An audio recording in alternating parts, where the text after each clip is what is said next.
உபயோக கண்காட்சியைப் போல நீங்கள் வந்திருப்பது ஒரு உள்ள உபயோக கண்காட்சி. மனத்தொய்வு ஏற்படுகிற போது அந்த தொய்வை சரி செய்து சலவை செய்வதை போன்ற புத்தகங்கள் இங்கே இருக்கின்றன.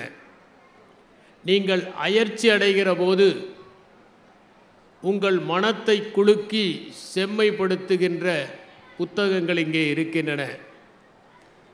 நீங்கள் மன வெம்மையிலே துடிக்கின்ற போது உங்கள் இதயத்தை ஒரு குளிரூட்டுகின்ற புத்தகங்கள் இங்கே இருக்கின்றன. நீங்கள் கிழக்கையும் மேற்கையும் படிக்கின்ற போது அவற்றை அரைத்து செம்மையாக கொடுக்கின்ற புத்தகங்கள் இங்கே இருக்கின்றன. உள்ளத்தில் அழுக்கு படிந்தால் அதை நீக்குகின்ற வேக்யூம் கிளீனரை போன்ற புத்தகங்கள் இங்கே இருக்கின்றன. அழுக்கு படிந்த உள்ளங்களையும் துவைத்து வெண்மையாக்குகின்ற புத்தகங்கள் இங்கே இருக்கின்றன. அதனால்தான் சொன்னேன், இது இல்ல உபயோக கண்காட்சியைப் போல உள்ள உபயோக கண்காட்சி. புத்தகங்களை வாசிக்கின்ற போது அது முதலாவதாக நமக்கு ஓர் ஆர்வத்தை ஏற்படுத்துகின்றது. ஒரு புத்தகத்தை வாசித்தால் அது சங்கிலி தொடராக மற்ற புத்தகங்களை நமக்கு அறிமுகப்படுத்தி கொண்டே இருக்கின்றது. ஒரு சிறந்த புத்தகம் எண்ணற்ற புத்தகங்களை மேற்கோள் காட்டுகிற போது அந்த புத்தகங்களை எல்லாம் வாசிக்க வேண்டும் என்கிற எண்ணம் ஏற்பட்டு அதற்கு பிறகு அந்த புத்தகங்களை தேடி துடாவி படிக்கிற போது நாம் அறிவின் பூங்காவில் அடியெடுத்து வைக்கின்றோம். உதாரணமாக ராபர்ட் கிரீன் எழுதிய 48 லாஸ் ஆஃப் பவர் என்கிற புத்தகத்தில் அவர் என்னென்ன புத்தகங்களை எல்லாம் மேற்கோள் காட்டினார் என்பதை படித்து அந்த புத்தகங்களை எல்லாம் நான் திரட்டத் தொடங்கினேன். அந்த 48வது அதிகாரத்திற்கான சட்டங்கள் என்கின்ற அந்த புத்தகத்தில் ஒரு மேற்கோள் வரும். ஒருவன் சிறந்த மன்னனாக இருக்கிறான், அவனுக்கு ஓர் எதிரி. ஒரு நாள் அவன் எதிரியை அவன் எதிர்கொண்ட போது அவன் இவனை ஏளனப்படுத்துகிறான். உன்னுடைய பல்லிலிருந்து கூட துர்நாற்றம் வருகிறது, நீ போய் ஒரு மன்னனா என்று. அவன் வந்து தன்னுடைய மனைவியை அழைத்து கேட்கிறான், என்னுடைய பல்லில் இத்தனை நாட்களாக துர்நாற்றம் வருகிறது என்று ஏன் சொல்லவில்லை என்று அறைகிறான். அவள் சொல்லுகிறாள், எனக்கு என்ன தெரியும், ஆண்கள் வாய் என்றால் அப்படித்தான் துர்நாற்றம் அடிக்கும் போல் இருக்கிறது என்று நினைத்தேன் என்று. இது ஒரு சின்ன உருவக கதை. இதைப் போல நூற்றுக்கணக்கான கதைகளை அந்த புத்தகம் அறிமுகப்படுத்துகிற போது அவற்றையெல்லாம் தேடி படிக்க தூண்டுகிறது. ஒரு புத்தகம் படிக்கிற ஆர்வத்தை தூண்டி பல புத்தகங்களை வாசிக்க வைக்கும். அது நம்முடைய மனத்தை அமைதிப்படுத்தும். ரவீந்திரநாத் தாகூர் தன்னுடைய குடும்பத்திலே தொடர் இழப்புகளெல்லாம் ஏற்பட்ட போது அந்த இழப்புகளிலிருந்து இளைப்பாறிக் கொள்வதற்காகத்தான் புத்தகங்களை படிக்க ஆரம்பித்தார், கவிதைகளை எழுத ஆரம்பித்தார். அவர் ஒரு மாபெரும் படைப்பாளியாக உருவானதற்கு காரணம் அவர் வாழ்க்கையில் அமைதியை தேடி புத்தகங்களை நாடியதுதான் என்பதை நாம் உணர முடிகிறது. ஒரு புத்தகம் பலவிதமான தொடர்புகளை ஏற்படுத்துகிறது. ஒருவன் படிப்பாளியாகவோ படைப்பாளியாகவோ இருந்தால் அவனுக்கு கிடைக்கிற நண்பர்கள் அதிகம். நான் என்னுடைய கல்லூரியிலே படிக்கிற போது யாரெல்லாம் படிப்பாளிகளாக இருந்தார்களோ படைப்பாளிகளாக இருந்தார்களோ அவர்களுக்கு எங்கள் கல்லூரியில் மட்டும் நண்பர்கள் இருக்கவில்லை, கோவையிலே இருந்த எல்லா கல்லூரிகளிலும் நண்பர்கள் இருந்தார்கள். சிதம்பரம் பூங்கா என்கின்ற ஒன்று இருக்கிறது. அந்த சிதம்பரம் பூங்காவில் மாதந்தோறும் ஒரு கவியரங்கம் நடக்கும். அந்த கவியரங்கத்தில் மாணவர்கள் எல்லாம் கலந்து கொண்டு கவிதை வாசிப்பார்கள். கல்லூரியை தாண்டிய நட்பை ஒரு படிப்பு அன்று கொடுத்தது. இன்று யாரெல்லாம் படித்து கொண்டிருக்கிறார்களோ அவர்கள் கண்டங்களை தாண்டி நட்பை ஏற்படுத்திக் கொள்கின்ற வசதிகள் இணையத்தின் மூலம் வந்துவிட்டது. ஒரு நல்ல புத்தகம் வெறும் அமைதியை மட்டும் கொடுப்பதில்லை, அது ஆறுதலையும் தருகிறது. நீங்கள் எப்போதெல்லாம் துக்கப்படுகிறீர்களோ அப்போது ஓர் இனிய புத்தகத்தை எடுத்து வாசித்து பாருங்கள். அது உங்களை அந்த இடத்திலிருந்து கடத்தி ஒரு நந்தவனத்திற்கோ கடற்கரைக்கோ மலைச்சாரலுக்கோ சில நேரங்களில் நாம் காணாத உலகத்திற்கோ அழைத்து சென்று நம்முடைய தலையை தடவி நம்மை வசதிப்படுத்துகிறது. ஒரு நல்ல புத்தகம் எப்போதுமே நமக்கு மகிழ்ச்சியை தருவதாகவும் இனிமையை தருவதாகவும் இருக்கிறது. ஒரு நல்ல புத்தகம் நமக்குள் ஒளிந்து கொண்டிருக்கும் கருணையை ஒளிர்ந்து வெளிவரச் செய்கிறது. தமிழகத்திலே ஒரு காலத்தில் மனிதனை மனிதன் இழுக்கின்ற ரிக்ஷா வண்டிகள் இருந்தன. 4-5 பேர் அமர்ந்தால் அவர்களை இழுக்கிறவர்கள் இருப்பார்கள். அந்த எளிய மக்கள் எலும்பு தெரிய தசைகளெல்லாம் உருக தன்னை வருத்தி கொண்டு தனக்கு கிடைக்கின்ற அந்த பணத்திற்காக 4 பேரை 2 பேரை 3 பேரை இழுத்து கொண்டு போகின்ற பரிதாபமான காட்சி 50-60 ஆண்டுகளுக்கு முன்னால் இருந்தது. அதை பற்றி எழுத்தாளர் ஜெயகாந்தன் எழுதியிருந்தார். அந்த மனிதனை மனிதன் இழுக்கிற ரிக்ஷா தமிழ்நாட்டில் முதலாக ஒழிக்கப்பட்டது. ஜெயகாந்தன் ஒரு முறை குறிப்பிட்டார், ஒரு படைப்பாளியினுடைய வெற்றி படைப்பு பாராட்டப்படுவதில் இல்லை, படைப்பு நிராகரிக்கப்படுவதில் இருக்கிறது. இன்றிருக்கிற இளைஞர்கள் அதை படித்தால் இந்த கதைக்கும் நமக்கும் தொடர்பே இல்லையே, இப்போது யார் இழுக்கிறார்கள் என்றுதான் சொல்வார்கள். அந்த படைப்பை காலம் நிராகரிக்கின்ற அளவிற்கு மனிதர்கள் நடந்து கொண்டால் அதுதான் அந்த படைப்பிற்கு கிடைக்கின்ற வெற்றி. தோட்டியின் மகன் என்கின்ற ஒரு புத்தகம் தகழி சிவசங்கரன் பிள்ளை எழுதியது. சுந்தரம் ராமசாமி அதை மொழிபெயர்த்திருப்பார். அதை நீங்கள் படித்தால் 2 நாட்களுக்கு உங்களுக்கு உணவு உள்ளே செல்லாது. ஒரு எளிய மனிதன், ஒரு தோட்டி தன் மகன் படித்து படித்து வாழ்க்கையிலே முன்னேற வேண்டும் என்று ஆசைப்படுகிறான். ஆனால் அவனுடைய மகன் படிக்க முடியவில்லை. அந்த நேரத்தில் பெரியம்மை வந்து அந்த ஊரே சுருண்டு விடுகிறது. தந்தை இறந்து விடுகிறான், மகன் அதே வேலைக்கு செல்கிறான். இந்த சோகத்தை தகழி சிவசங்கரன் பிள்ளை சொல்லி இருக்கிற விதத்தை பார்த்து படித்தால் நான் சொல்லுகிறேன், நீங்கள் எங்கே ஒரு தூய்மை பணியாளரை பார்த்தாலும் ஒரு நிமிடம் நின்று அவர்களுக்கு வணக்கம் செலுத்துவீர்கள்.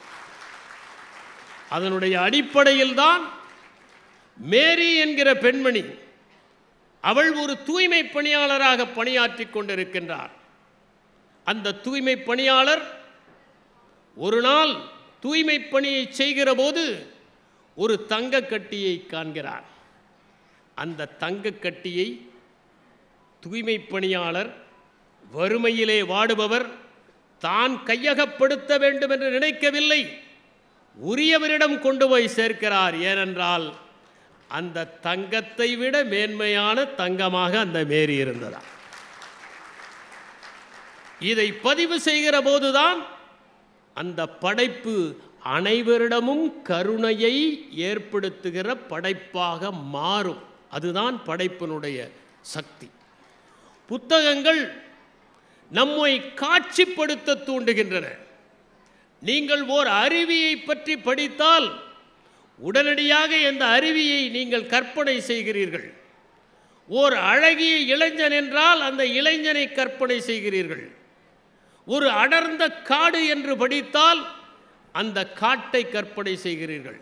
இப்படி காட்சிப்படுத்துகிற திறமையை அந்த புத்தகம் கற்றுக் கொடுக்கிறது. அதன் மூலம் படிப்படியாக அந்த கற்பனைகள் வளர்ந்து நீங்களே ஒன்றை எழுதுவதற்கு உங்களுக்கு உந்து சக்தி கிடைக்கிறது. இது புத்தகத்தினுடைய நன்மை. எப்போதுமே நாம் ஒன்றை நினைத்து கொண்டிருப்போம், அதுதான் சரி என்று கருதுவோம். அதற்கு மறுபக்கத்தையும் நமக்கு சுட்டி காட்டுவதாக புத்தகங்கள் இருக்கின்றன. இப்படி புத்தகங்கள் தருகிற பயன்கள் ஏராளம். படிப்பவர்களை தூண்ட வேண்டும், படிப்பவர்கள் புத்தகங்களை வாங்க வேண்டும். வீடுகளை புத்தகங்களால் அலங்கரிக்கும் போதுதான் அது அழகான இல்லமாக மாறுகிறது என்கிற அடிப்படையில் புத்தக கண்காட்சிகளை எல்லா மாவட்டங்களிலும் நடத்தி வருகின்ற இந்த அமைப்புக்கு நான் என்னுடைய பாராட்டுகளை தெரிவித்துக் கொண்டு, பொங்கலுக்கு நீங்கள் கரும்பையும் பொங்கல் பானையையும் வாங்குவதைப் போல புத்தகங்களையும் வாங்கி செல்லுங்கள். ஏனென்றால் அது உங்களுக்கு மகிழ்ச்சியை நிரந்தரமாக பொங்க வைக்கும் என்கிற கருத்தையும் தெரிவித்துக் கொள்கின்றேன். இப்போது மனமுறிவும் என்கிற தலைப்புக்கு வருகிறேன். என்னிடம் ஒருவர் கேட்டார், மனமுறிவு என்று கேட்கிறீர்களே, பேசப்போகிறீர்களே, இரண்டுக்கும் என்ன பொதுத்தன்மை என்றார். இரண்டுக்கும் சுழி சரியாக இருக்க வேண்டும் என்று நான் சொன்னேன். அண்மையிலே தினத்தந்தி நாளிதழிலே தலைப்புச் செய்தி ஒன்றை படித்தேன். தமிழ்நாட்டில் மனமுறிவு ஏற்படுகிற நிகழ்வுகள் கடந்த 10 ஆண்டுகளில் 3 மடங்காக அதிகரித்திருக்கின்றன. குடும்ப நல நீதிமன்றங்களில் 33,000 வழக்குகள் தேங்கி இருக்கின்றன. அதிலும் சென்னையில் 2014ஆம் ஆண்டு 2000க்கும் குறைவான வழக்குகள் தான் இருந்தன. இப்போது அது 5000ற்கு மேல் அதிகமாகிவிட்டது என்கின்ற குறிப்பு இருந்தது. இந்த குடும்ப நல நீதிமன்றங்களில் நாளுக்கு நாள் விவாகரத்து கேட்டு வழக்குகள் பதிவு செய்யப்படுகின்ற எண்ணிக்கை அதிகரித்து கொண்டே இருக்கிறது என்பதை அந்த நாளிதழ் தலைப்புச் செய்தியாக வெளியிட்டிருந்தது. உலகத்திலேயே அதிகமான மனமுறிவுகள் நடக்கின்ற நாடு மாலத்தீவு. அங்கு 1000ற்கு 5.5, ரஷ்யாவிலே 3.1, அமெரிக்க ஐக்கிய நாடுகளில் 2.2. இதிலே குறைவான விவாகரத்துகள் நடக்கிற நாடுகள் ஜப்பான் 1, தென்கொரியா 1. ஏனென்றால் இந்த நாடுகளில் குடும்பம் என்கின்ற அமைப்பு உறுதியாக இருக்கின்ற காரணத்தால் இங்கு மனமுறிவுகள் குறைவாக நடக்கின்றன. இதை காட்டிலும் உலகத்திலேயே குறைவாக விவாகரத்து நடக்கின்ற நாடு என்று பார்த்தால் அது வியட்நாம். அங்கே 10,000ற்கு 2 தான் நடக்கின்றது. லத்தீன் அமெரிக்க நாடுகளில் 10,000ற்கு 7லிருந்து 15 தான் நடக்கின்றன. இங்கெல்லாம் குடும்பம் என்கின்ற அமைப்பும் அந்த குடும்பத்தில் கணவன் மனைவி ஆகிய இருவரும் ஒன்றாக இருக்க வேண்டும் என்கின்ற அந்த நிர்பந்தமும் உறுதியாக இருக்கின்ற காரணத்தால் மற்ற நாடுகளில் 1000ற்கு 5.5 என்று இருக்கிற போது இங்கே 10,000ற்கே குறைவாகத்தான் விவாகரத்துகள் நடக்கின்றன. இந்தியாவை பொறுத்தவரை அதிகமான விவாகரத்து நடக்கின்ற மாநிலம் மகாராஷ்டிரா, அடுத்ததாக கர்நாடகா, அடுத்ததாக உத்தரப்பிரதேசம், அடுத்ததாக மேற்கு வங்காளம், அடுத்ததாக டெல்லி, 6வது இடத்தில் தமிழ்நாடு. தமிழ்நாடு இந்த 6வது இடத்திலிருந்து முதலிடத்திற்கு போய்விடக்கூடாது என்பதற்காகத்தான் இன்று இந்த தலைப்பு. திரு ஆவுடையப்பன் அவர்கள் ஒரு தகவலை சொன்னார். திருமணமாகி 2-3 ஆண்டுகள் கழித்து ஆகிற விவாகரத்துகள் குறைவாக இருக்கின்றன என்று அவர் குறிப்பிட்டார். இதெல்லாம் 30 ஆண்டுகளுக்கு முன்பாக. இப்போது விவரத்தை பார்த்தால் 18 25 வயது வரை ஆகிற விவாகரத்துகள் வெறும் 35%. ஆனால் 25 35 வயது வரை ஆகிற விவாகரத்துகளின் சதவிகிதம் 50. 50ற்கு பிறகு 15% குறைந்து இருக்கிறது. எனவே அதிகமாவது 25 வயதிலிருந்து 35 வயது வரை தான் 50% விவாகரத்துகள் அந்த சமயத்தில் தான் நடக்கின்றன. அரசியல் செய்திகளை முதல் பக்கத்தில் வெளியிடாமல் சமூகத்தின் பிரச்சனையாக இருக்கின்ற இந்த விவாகரத்துகளை பற்றி ஒரு நாளிதழ் வெளியிட்டிருப்பது பாராட்டுதற்குரியது, மக்களின் கவனத்தை ஈர்ப்பது. திருமணத்தை பொறுத்தவரை இன்று ஒரு கவிதை நினைவுக்கு வருகிறது. கல்யாண மண்டபங்களை பொறுத்தவரை இந்தியா பணக்கார நாடுதான், ஆனால் முதலிரவிலேயே அது ஏழையாகி விடுகிறது என்பதுதான். திருமணத்தை ஆடம்பரமாக நடத்துகிறார்கள். 5000 பேரை அழைத்து தங்களுடைய அந்தஸ்தை காட்ட வேண்டும் என்று விரும்புகிறார்கள். பலரும் வருவதை பார்த்து பரவசப்படுகிறார்கள். உறவினர்களை நண்பர்களை அழைப்பதோடு இல்லை, ஒரு முறை பார்த்தவர்களையும் அழைக்கிறார்கள். அங்கே திருப்பதியை விட நீளமான வரிசை இருக்கிறது. அதிலே முட்டி மோதி மணமகன் மணமகள் தரிசனத்தை பெறுவது என்பது சிரமமாக இருக்கிறது. அருகில் செல்வது எல்லாம் ஒரு புகைப்படத்திற்கு செயற்கை புன்னகையை உதிர்ப்பதற்காகத்தான். அங்கே யாரும் வாழ்த்துவதும் இல்லை, யாரும் வாழ்த்தை கேட்பதும் இல்லை. புகைப்படம் எடுத்ததும் நம் பணி முடிந்து விட்டது. அங்கே பரிமாறப்படுகிற உணவு பதார்த்தங்கள் தொடர்பற்றதாக இருக்கின்றன. வட இந்திய உணவுகள், திடீரென தென்னிந்திய உணவுகள், திடீரென வெளிநாட்டு உணவுகள் என்று இலையிலே வரிசையாக வைத்துக்கொண்டே போகிறார்கள், யந்திரமயமாக. அவற்றில் வீணாபவை அதிகம். ஒரு திருமணம் நடத்துகிற பணத்தில் தமிழ்நாட்டில் 3 திருமணங்கள் நடத்தி விடலாம், அவ்வளவு விரயம் உணவில் மட்டும் ஆகிறது. அப்படி அவர்கள் நடத்துகின்ற இந்த திருமணம் 60 லட்சம் 70 லட்சம் ரூபாய் செலவு செய்து நடத்தப்படுகிறது. ஆனால் அடுத்த மாதமே அந்த திருமணம் முறிந்து விடுகிற நிகழ்வுகளை நான் கண்ணெதிரே பார்த்திருக்கிறேன். அந்த பெற்றோருக்கு எவ்வளவு பெரிய வேதனை இருக்கும், எவ்வளவு செலவு செய்து நாம் இந்த திருமணத்தை நடத்தினோம், இது முறிந்து விட்டதே என்கின்ற வருத்தமும் வேதனையும் கவலையும் கண்ணீரும் அவர்கள் இதயத்தை பிழிந்து விடாதா என்பதை சிந்தித்து பார்க்க வேண்டும். இன்றைய இளம் தலைமுறையினர் திருமணம் என்பது தங்களுடைய வாழ்க்கையில் மட்டுமல்ல, இந்த சமுதாய நிகழ்வுகளிலேயே ஓர் முக்கியமானது என்பதை உணர்ந்து கொள்ள வேண்டும். குடும்பம் என்கிற அமைப்பு எளிதிலே வந்துவிடவில்லை. லூயி மார்கன் என்பவர் ஏன்ஷியன் சொசைட்டி என்கிற ஒரு புத்தகத்தை எழுதியிருக்கிறார். அந்த புத்தகத்தில் எப்படி திருமணங்கள் நடந்தன என்பதை அவர் விளக்குகிறார். முதலாவதாக கான்சங்கோனஸ் மேரேஜ், புனாலுவன் ஃபேமிலி, சிண்டஸ்மியன் ஃபேமிலி, மோனோகமி என்று அவர் சொல்லுகிறார். இரத்த சம்பந்தமான திருமணங்களிலிருந்து ஒருவனுக்கு ஒருத்தி என்கின்ற உறவு முறை படிப்படியாக வளர்ந்து வந்தது என்பதை லூயி மார்கன் அவருடைய நூலிலே குறிப்பிடுகிறார். அந்த நூலினுடைய அடிப்படையில் அதை விளக்கிச் சொல்லுகின்ற விதத்தில் ஏங்கல்ஸ் எழுதிய நூல்தான் குடும்பம், தனிச்சொத்து, அரசு ஆகியவற்றின் தோற்றம் என்கின்ற அந்த நூல்.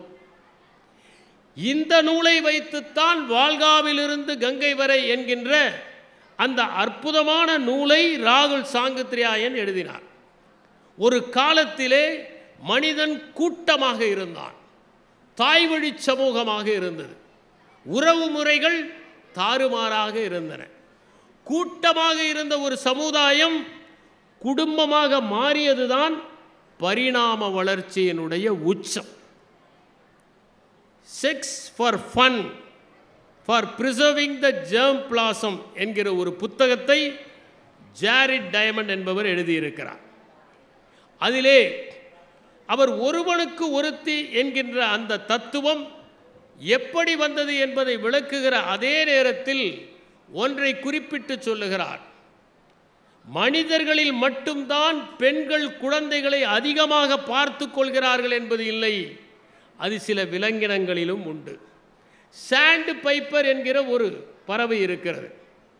அதிலே பெண் பறவை முட்டையிட்டு சென்றுவிடும், ஆண் பறவை தான் அடைகாக்கும்.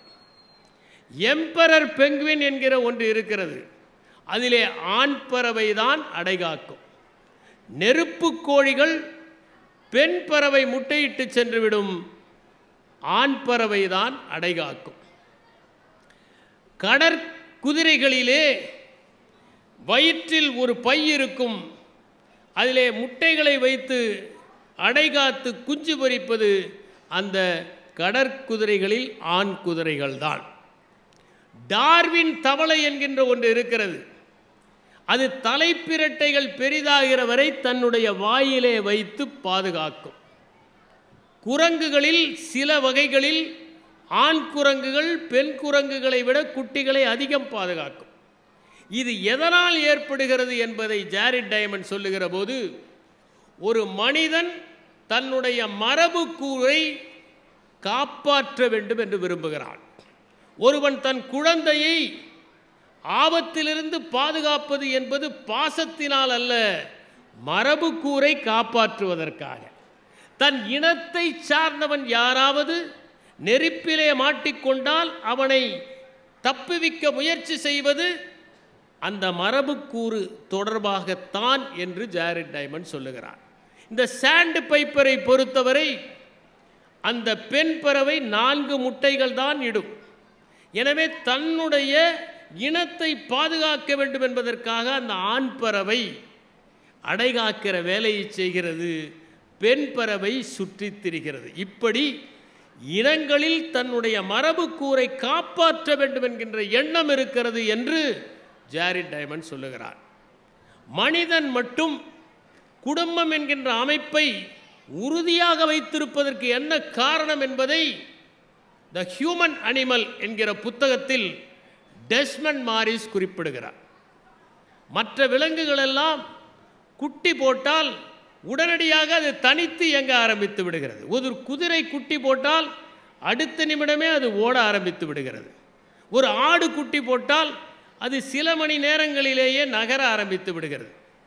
சிங்கம், புலி போன்ற மாமிச பட்சணிகளில் மட்டும்தான் குட்டி போட்டால் அவை கண்களை முழுவதுமாக விழிப்பது இல்லை.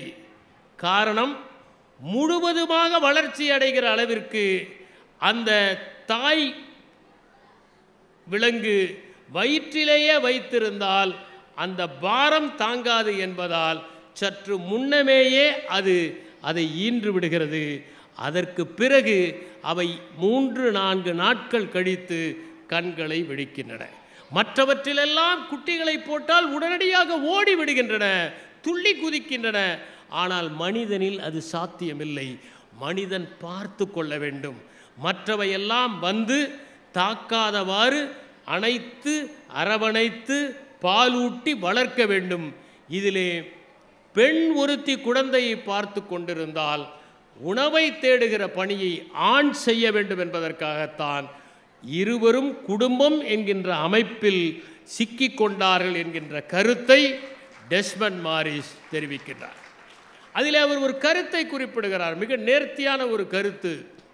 ஓர் ஆணும் பெண்ணும் பாடினால் பெண்ணுடைய குரல் தான் எடுப்பாக இருக்கும், ஆணுடைய குரல் மங்கி போய்விடும். காரணம், பெண்ணுடைய குரலுக்குத்தான் ஃப்ரீக்குவன்சி அதிகம், ஆணுடைய குரலுக்கு வேவ் லென்த் அதிகம். அதனால்தான் நீங்கள் ஒரு ஆணும் பெண்ணும் டூயட் பாடுகிற போது பெண்ணுடைய குரல் தூக்கலாக இருக்கிறது. ஒருவர் மட்டுமே விதிவிலக்கு, அது சீர்காழி கோவிந்தராஜர்.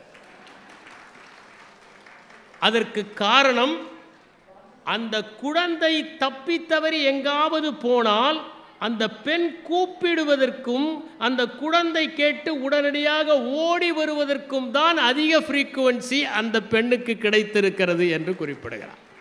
ஏன் பெண்ணுக்கு நீல கூந்தல்? தொடக்கத்திலே நீரிலே நீந்துகிற போது தன் குழந்தையும் வைத்துக்கொண்டு நீந்துகிற போது தலைமுடியை பிடித்து கொண்டு அந்த குழந்தை பாதுகாப்பாக நீந்தும் என்கிற காரணத்திற்காகத்தான் அது ஏற்பட்டது என்கிற கருத்தை டெஸ்மண்ட் மாரிஸ் த ஹியூமன் ஏப் என்கிற புத்தகத்தில் குறிப்பிடுகிறார். எனவே குடும்பம் என்கிற அமைப்பில் ஒரு குழந்தையை வளர்ப்பது என்பது மிகவும் சிரமம்.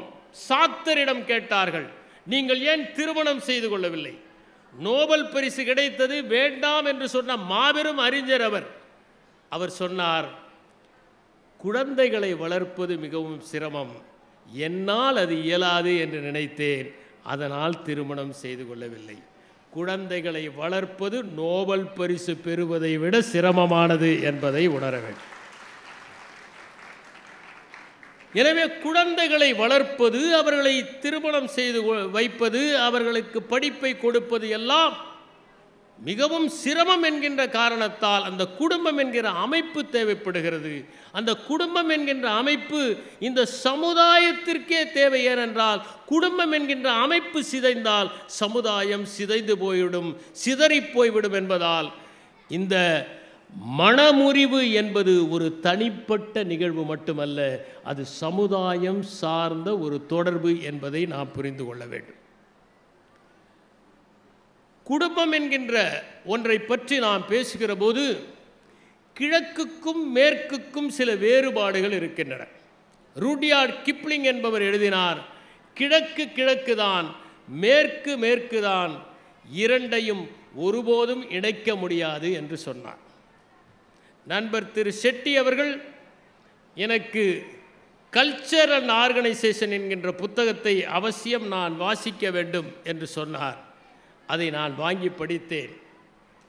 கீட் ஹெஸ்டடே எழுதிய புத்தகம் அது அற்புதமான புத்தகம். அதிலே கிழக்குக்கும் மேற்குக்கும் இருக்கின்ற 3 வேறுபாடுகளை சொல்லுகிறார்.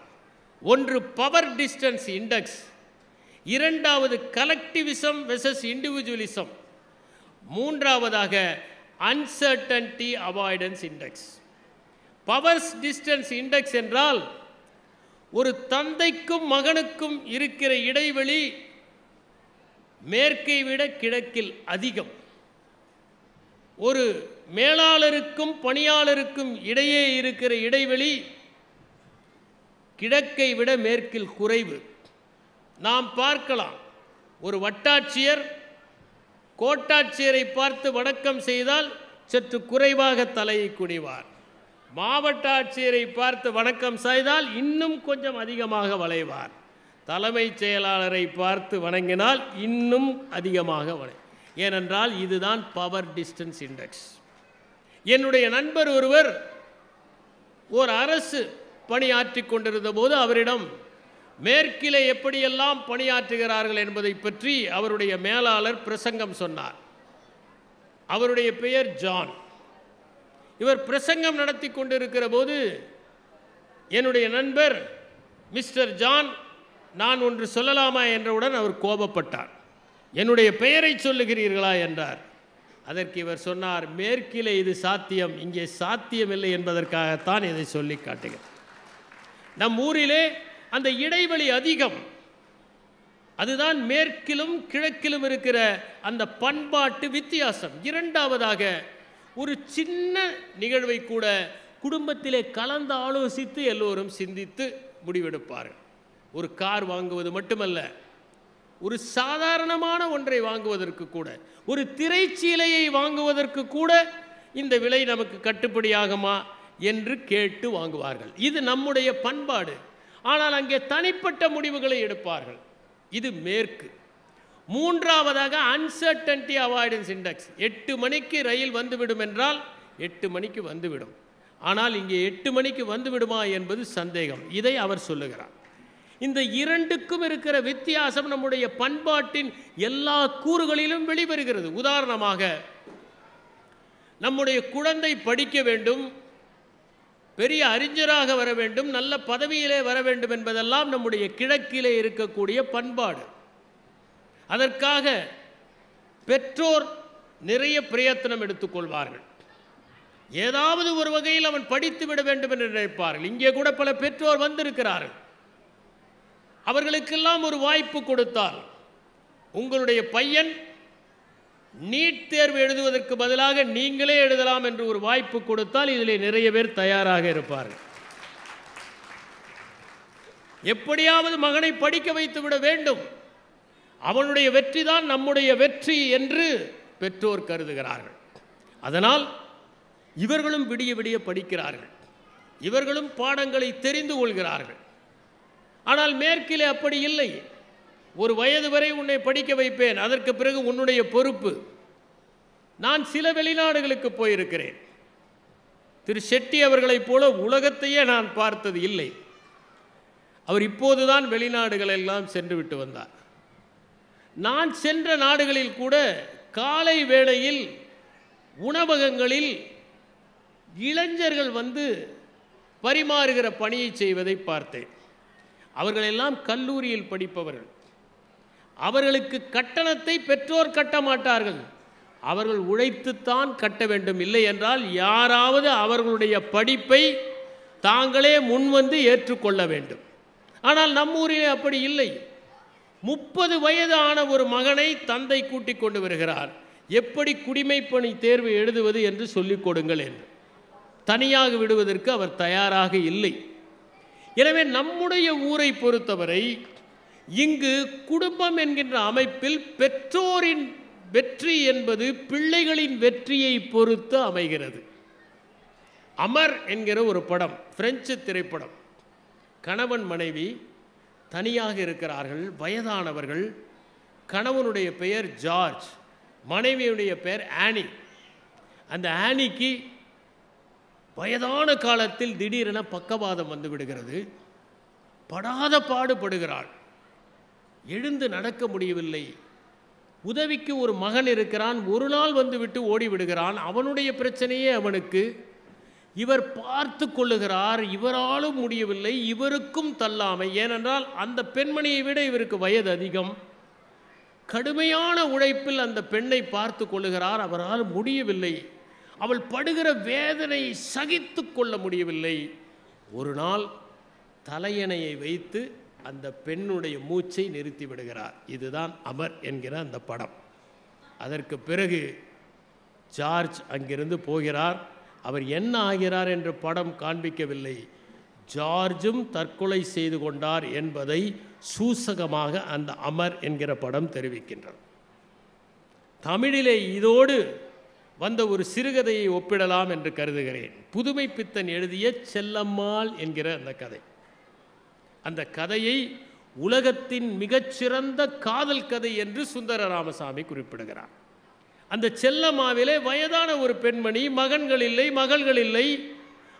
பார்த்து பார்த்து பணிவிடை செய்கிறார். கணவன் நோயாளி, சீக்காளி, இருமுகிறாள், அடிக்கடி உடம்பு பாடாய்ப்படுத்துகிறது. அருகிலிருந்து சுடுதண்ணீர் வைத்து கொடுக்கிறார், கஞ்சி வைத்து கொடுக்கிறார், ஓடுகிறார். அவளுக்கு எல்லா விதமான பணிவிடையும் செய்கிறார். அவளால் முடியவில்லை, மூச்சு தூக்கி தூக்கி போடுகிறது. இப்படி பல நாட்கள் பணிவிடை. ஆனால் பிரியாமல் நீங்காமல் அருகிலேயே இருந்து பணிவிடை செய்கிறாள். ஒரு நாள் அவளுக்கு மூச்சு விட முடியவில்லை. மருத்துவரை அழைத்து வருவதற்காக ஓடுகிறார். திரும்பி வந்து பார்க்கிறார், செல்லம்மாளுடைய அந்த ஆவி பிரிந்து விட்டது. ஒரு நிமிடம் அமைதியாக அமருகிறார். அந்த அமைதியில் 1000 அர்த்தங்கள் உணர்த்தப்படுகின்றன. ஒரு வகையில் இவள் இன்னும் இம்சைக்கு உள்ளாகாமல் போய்விட்டாளே என்கிற ஒரு நிம்மதியும் இருக்கிறது. இதுநாள் வரை தன்னுடைய வாழ்க்கையை அர்த்தப்படுத்தி கொண்டிருந்த ஓர் உயிரும் போய்விட்டதே என்கின்ற சோகமும் அதிலே இருக்கிறது. அற்புதமான கதை அது. இதுதான் கிழக்கு. அமர் என்பது மேற்கு, செல்லம்மாள் என்பது கிழக்கு. இரண்டுக்குமான வேறுபாடு. நான் சில வயதான தம்பதிகளை பார்த்திருக்கிறேன். 40 வயது வருடம் 50 வருடம் எல்லாம் ஒன்றாக வாழ்ந்திருப்பார்கள். கணவனை பார்த்தால் மனைவியைப் போலவே தெரிவார், மனைவியும் கணவனும் சகோதர சகோதரிகளைப் போல தென்படுவார்கள். அவர்கள் எண்ணங்கள் அவர்களுடைய தோற்றங்களை கூட மாற்றி விடுகின்றன. அவர்களை தனித்தனியாக கேட்டால் கூட ஒரே பதிலை சொல்வார்கள். ஏனென்றால் அப்படி ஒன்றிய ஒரு வாழ்க்கையை அவர்கள் வாழ்ந்திருப்பார்கள். வயதான காலத்தில்தான் கணவன் என்கின்ற அந்த துணை தேவைப்படுகிறது, மனைவி என்பவளுடைய சமீபம் தேவைப்படுகிறது. அதற்காகத்தான் இந்த ஒட்டுமொத்த வாழ்க்கையும் இளமையிலே ஒன்றாக வாழ்வதற்காக அல்ல, வயோதிகத்தில் ஒன்றாக வாழ்வதற்காக, ஒருவருக்கொருவர் துணையாக இருப்பதற்காக, படருகின்ற மரமாக, பற்றுகின்ற ஒரு பிடிப்பாக, தவழுகின்ற ஓர் இடமாக இருப்பதற்காகத்தான் அந்த தாம்பத்தியம் என்பதை இந்த சம்பவங்கள் எல்லாம் சுட்டி காட்டுகிறது. என்னுடைய நண்பர் ஒருவர் மருத்துவமனை வைத்திருக்கிறார். அவருடைய மருத்துவமனையை பார்வையிடச் சென்றேன். அங்கே ஒரு பெண்ணுக்கு மலக்குடலில் புற்றுநோய், குடலே வெளியே இருக்கிறது. அதிலே தினமும் அவள் சாப்பிடுவ கழிவுகள் எல்லாம் தேங்கி விடுகிறது.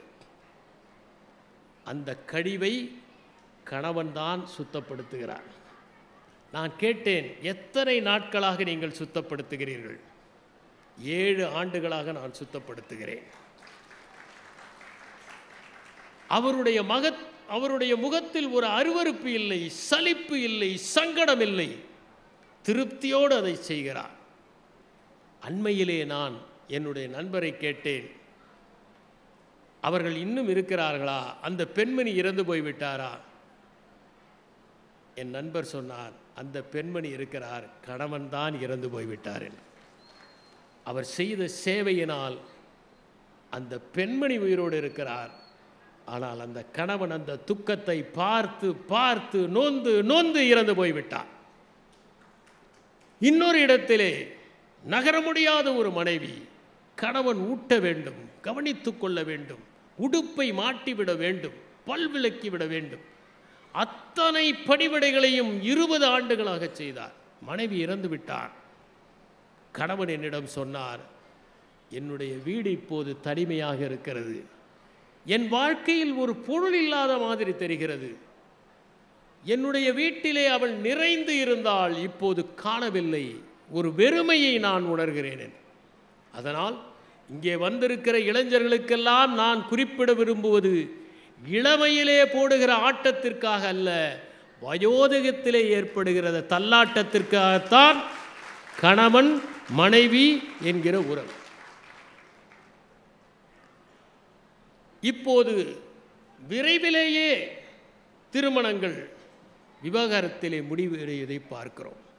அது பெற்றோர் பார்த்து வைக்கிற திருமணங்கள் மட்டுமல்ல, இவர்களாகவே தேடிக்கொள்கின்ற திருமணத்திலும் இவர்கள் சென்று விடுகிறார்கள். அப்படி ஒரு நிலைமையை நாம் பார்க்க முடிகிறது. எனக்கு தெரிந்த ஒருவர் 80 வயதில் விவாகரத்து செய்து கொண்டார்.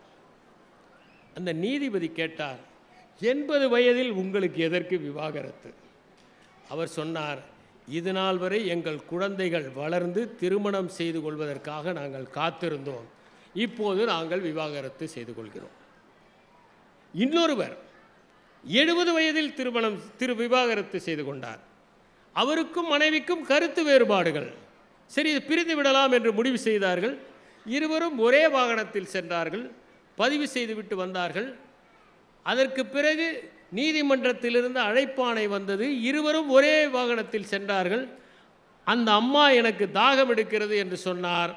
இவர் ஒரு குளிர்பானம் வாங்கி கொடுத்தார். அவர் குடித்து கொண்டிருந்தார். இதை அங்கே அந்த வழியாக வந்து நீதிபதி பார்த்து விட்டார்.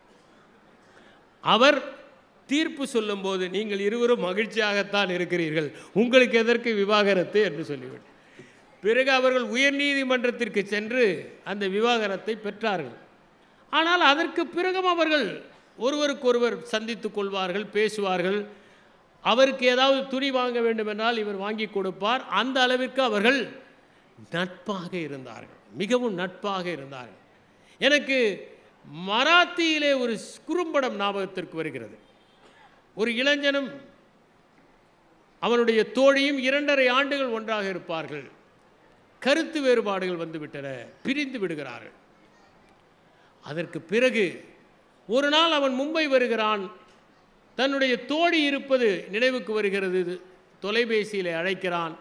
இருவரும் ஒரு நாள் ஒன்றாக திரைப்படம் செல்கிறார்கள், உணவு உண்கிறார்கள், மகிழ்ச்சியாக விளங்குகிறார்கள். இந்த நட்பு அவர்களிடம் நீடிக்கிறது. ஆனால் இன்று இந்த மனமுறிவு நிகழ்கிற போது ஒருவருக்கொருவர் விரோதியாகி விடுகிறார்கள். அவர்கள் மண்ணை வாரி தூற்றிக்கொண்டு பிரிகிறார்கள். இத்தனை நாள் அவர்கள் ஒன்றாக வாழ்ந்ததற்கு சரி பிடிக்கவில்லை, நட்புடனாவது விலகலாம் என்கின்ற எண்ணம் கூட அவர்களுக்கு ஏற்படுவதில்லை. அவர்கள் விரோதிகளாக பிரிகிறார்கள். நான் ஒரு சம்பவத்தை குறிப்பிடுகிறேன். ஒரு பெண்மணி கணவனை விவாகரத்து செய்து விட்டார்.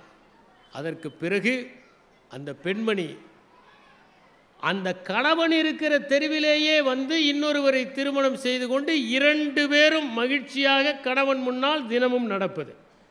நாங்கள் மகிழ்ச்சியாகத்தான் இருக்கிறோம் பார் என்று காட்டிக்கொள்வதற்காக.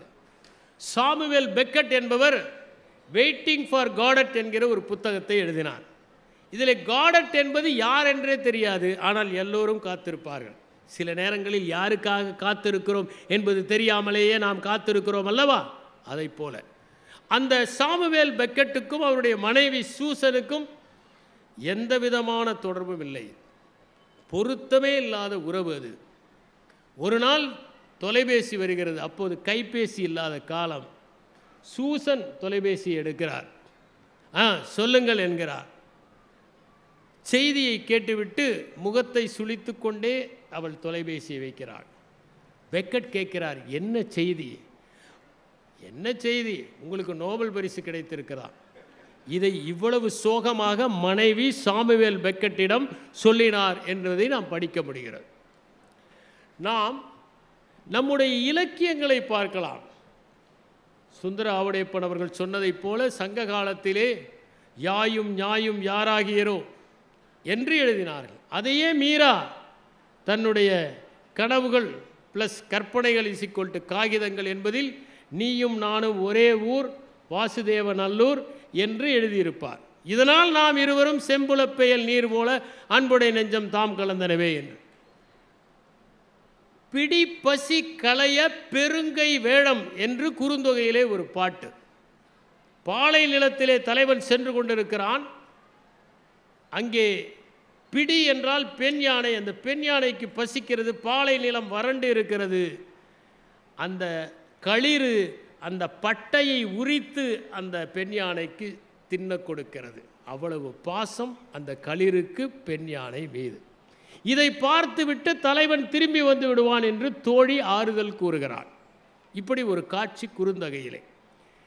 கடல் சூழ் மண்டலம் பெரினும் விடல் சூழன் யான் நின்னுடைய நட்பே என்று நற்றிணையிலே ஒரு பாடல். இந்த கடல் சூடுகிற இந்த உலகத்தை தந்தால் கூட உன்னுடைய அந்த நட்பை நான் விடமாட்டேன் என்று. சாதல் அஞ்சேன் அஞ்சுவல் சாவின் பிறப்பு பெரிதாகின் மறக்குவன் காதலன் கொல் எனவே. நான் மரணத்திற்காக பயப்படவில்லை. ஒருவேளை மரணம் ஏற்பட்டு விட்டால் என் காதலன் பிரிந்து விடுவான். அடுத்த பிறவில் வேறு யாரையாவது திருமணம் செய்து கொள்வான் அல்லவா? அதற்காகத்தான் நான் பயப்படுகிறேன் என்று சங்க இலக்கியத்திலே ஒரு பாடல் இடம்பெற்றிருக்கிறது. எனக்கு ஒரு ஆதர்சமான தம்பதிகள் என்று சொன்னால் கிஃப்ட் ஆஃப் மேகி என்கிற ஓ ஹென்றி எழுதிய அந்த சிறுகதை தான் நினைவுக்கு வருகிறது. வில்லியம் சிட்னி போர்ட்டர் என்பவர்தான் கையாடலுக்காக கைது செய்யப்படுகிறார். சிறைச்சாலையில் அவர் ஓர் எழுத்தாளராக உருவாகிறார். 300 சிறுகதைகள் எழுதுகிறார். அதிலே ஒன்று கணவன் மனைவி வறுமையிலே வாடுகிறார்கள். அவன் பெயர் ஜிம், அவள் பெயர் ஸ்டெல்லா. கைக்கும் வாய்க்குமே போதாத வருமானம். திருமண நாள் வருகிறது. கணவன் நினைக்கிறான், என் மனைவிக்கு ஏதாவது பரிசு கொடுக்க வேண்டுமே என்று. அவளுக்கு மிக அழகான ஒரு முடி. இதை வாரிக்கொள்வதற்காக ஒரு தங்கச் சீப்பு வாங்கி கொண்டு வருகிறான். ஆனால் அவளோ தன்னுடைய முடியை, அழகான முடியை வெட்டி விட்டுவிட்டு அதற்கு பதிலாக அவனுடைய கடிகாரத்திற்கு செயின் வாங்கி வருகிறாள். கடைசியில் இவளுடைய பரிசும் பயனற்று போனது. அவளுடைய பரிசும் பயனற்று போனது. ஆனால் இதைவிட உயர்ந்த பரிசு ஒருவருக்கு ஒருவர் காட்டுகிற அன்புதான் என்பதை அவர்கள் உணர்ந்து கொண்டார். நாம் ஏன் பெற்றோர் ஏற்பாடு செய்த திருமணங்கள் விவாகரத்தில் முடிகின்றன என்பதை பற்றி சிந்திக்க வேண்டும். முதலாவதாக அதிக எதிர்பார்ப்புகள் இருக்கின்றன. திருமண வாழ்க்கையை பற்றி நிறைய மனத்தயாரிப்பு செய்து கொள்கிறார்கள். அந்த எதிர்பார்ப்புகள் எல்லாம் நிறைவேறாவிட்டால் ஏமாறி விடுகிறார்கள். நான் படித்திருக்கிறேன். கணவனை தேடுகின்ற ஒரு கடை பல அடுக்கு மாடி கொண்டது. நீங்கள் முதல் மாடியில் திருப்தி அடையவில்லை என்றால் இரண்டாவது மாடிக்கு போகலாம், பிறகு மூன்றாவது மாடி. அவள் தரைதளத்திற்கு செல்லுகிறாள். அழகான கணவன் கிடைப்பான். அதை பார்த்தாள். சரி, இதைவிட நன்றாக இருந்தால் என்று முதல் மாடிக்கு போகிறாள். அழகும் அறிவும் உள்ள கணவன் கிடைப்பான். இதைவிட நன்றாக இருந்தால் என்ன? அறிவும் அழகும் பண வசதியும் கொண்டவன்.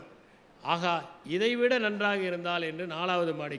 அறிவும் அழகும் பண வசதியும் குணமும் கொண்ட கணவன். ஆகா என்று அடுத்த மாடிக்கு போகிறாள். உங்கள் தேவையை எங்களால் பூர்த்தி செய்ய முடியாது, இந்த வழியாக இறங்கி போய் விடுங்கள் என்று ஒரு பலகை மாட்டப்பட்டிருக்கிறது என்று. திருமணத்தை பற்றிய நிறைய தயாரிப்புகள் இல்லாத இருந்ததனால்தான் அந்த காலத்து திருமணங்கள் வெற்றி பெற்றன. நாம சில தயாரிப்புகளை செய்து கொண்டால் அந்த மன தயாரிப்புகளுக்கு ஏற்ற வாழ்க்கை அமையாவிட்டால் ஏமாற்றம் ஏற்பட்டு விடும். தன்முனைப்பின் காரணமாக திருமணங்கள் முறிந்து போவதை பார்க்கலாம். மூவா கள்ளோ காவியமோ என்கிற ஒரு நாவலை எழுதியிருக்கிறார். ஒவ்வொரு பாத்திரமும் தன்னுடைய பங்கை பேசுவதைப் போல. அதிலே மங்கை என்கிற ஒரு பெண், அவள் தாயை இழந்து விடுகிறாள். அத்தை வளர்க்கிறாள், கொடுமைக்கார அத்தை. அவள் கெடுபிடிகளை அவளால் தாங்க முடியவில்லை. தொடர்வண்டி நிலையத்தில் ஒரு குடும்பத்தை சந்திக்கிறாள். அவர்களுடைய அன்பு ஈர்த்து விடுகிறது. அவர்களோடே பயணப்படுகிறாள். அவர்கள் வீட்டுக்கு செல்கிறாள். வேலை பெண்ணாக செல்கிறாள். அந்த வீட்டிலே ஒரு பெரியவர் இருக்கிறார். அவர் அவளை படிக்க சொல்லுகிறார், எழுத சொல்லுகிறார், கற்றுத்தருகிறார். அவள் படிக்க ஆரம்பிக்கிறாள். புத்தகங்களை எல்லாம் வாசிக்க ஆரம்பிக்கிறாள். பிறகு அங்கிருந்து சகோதரி வீட்டுக்கு சென்று விடுகிறாள். அந்த வீட்டிலே ஒரு இளைஞன் இருக்கிறான். அவன்தான் அருளப்பன். அருளப்பனுக்கும் மங்கைக்கும் நேசம் என்பதை அந்த பெரியவர் புரிந்து கொண்டு அவளை வரவழைத்து திருமணம் செய்து வைக்கிறார். இனிமையாக போய்கொண்டிருக்கிறது திருமண வாழ்க்கை. ஒரு நாள் நண்பனோடு இரவு உணவுக்கு வீட்டுக்கு அழைத்து வருகிறான். அவள் ஈசி சேரில் சாய்ந்து கொண்டிருக்கிறாள். அயற்சியின் காரணமாக கண்களை மூடி. கணவன் மங்கை என்கிறான். சாப்பாடு எடுத்து வைத்திருக்கிறேன், போட்டு சாப்பிடுங்கள் என்கிறாள். அவ்வளவுதான். அவள் கணவன் நண்பனோடு வந்ததை பார்க்கவில்லை. அயற்சியின் காரணமாக சொல்லிவிடுகிறார். அந்த ஒற்றை வார்த்தையின் காரணமாக அவர்கள் பிரிந்து விடுகிறார்கள். மங்கை அங்கிருந்து மும்பை செல்கிறாள். ஒரு கடையிலே மேற்பார்வையாளராக இருக்கிறாள். அவருக்கும் அருளப்புக்கும் பிறந்த தேன்மொழிக்கு அருளப்பன் அம்மா இறந்து விட்டாள் என்கிற பொய் சொல்லுகிறான். கடைசியாக கண்டுபிடித்து மங்கை வருகிறாள். ஆனால் தேன்மொழி அவளை சாகும் வரை அம்மா என்று அழைக்கவில்லை என்று கள்ளோ காவியமோ என்கிற அந்த கதை முடிகிறது. தன்முனைப்பின் காரணமாக கணவன் மனைவி ஆகியோர் ஒரு சின்ன பிரச்சனையை பேசி தீர்த்திருக்கலாம். இருவரும் அமர்ந்து என்ன என்று கேட்டிருக்கலாம். அவளுக்கு உடம்பு முடியாமல் இருந்திருக்கலாம். அவன் நண்பனோடு வந்தது தெரியாமல் இருந்திருக்கலாம்.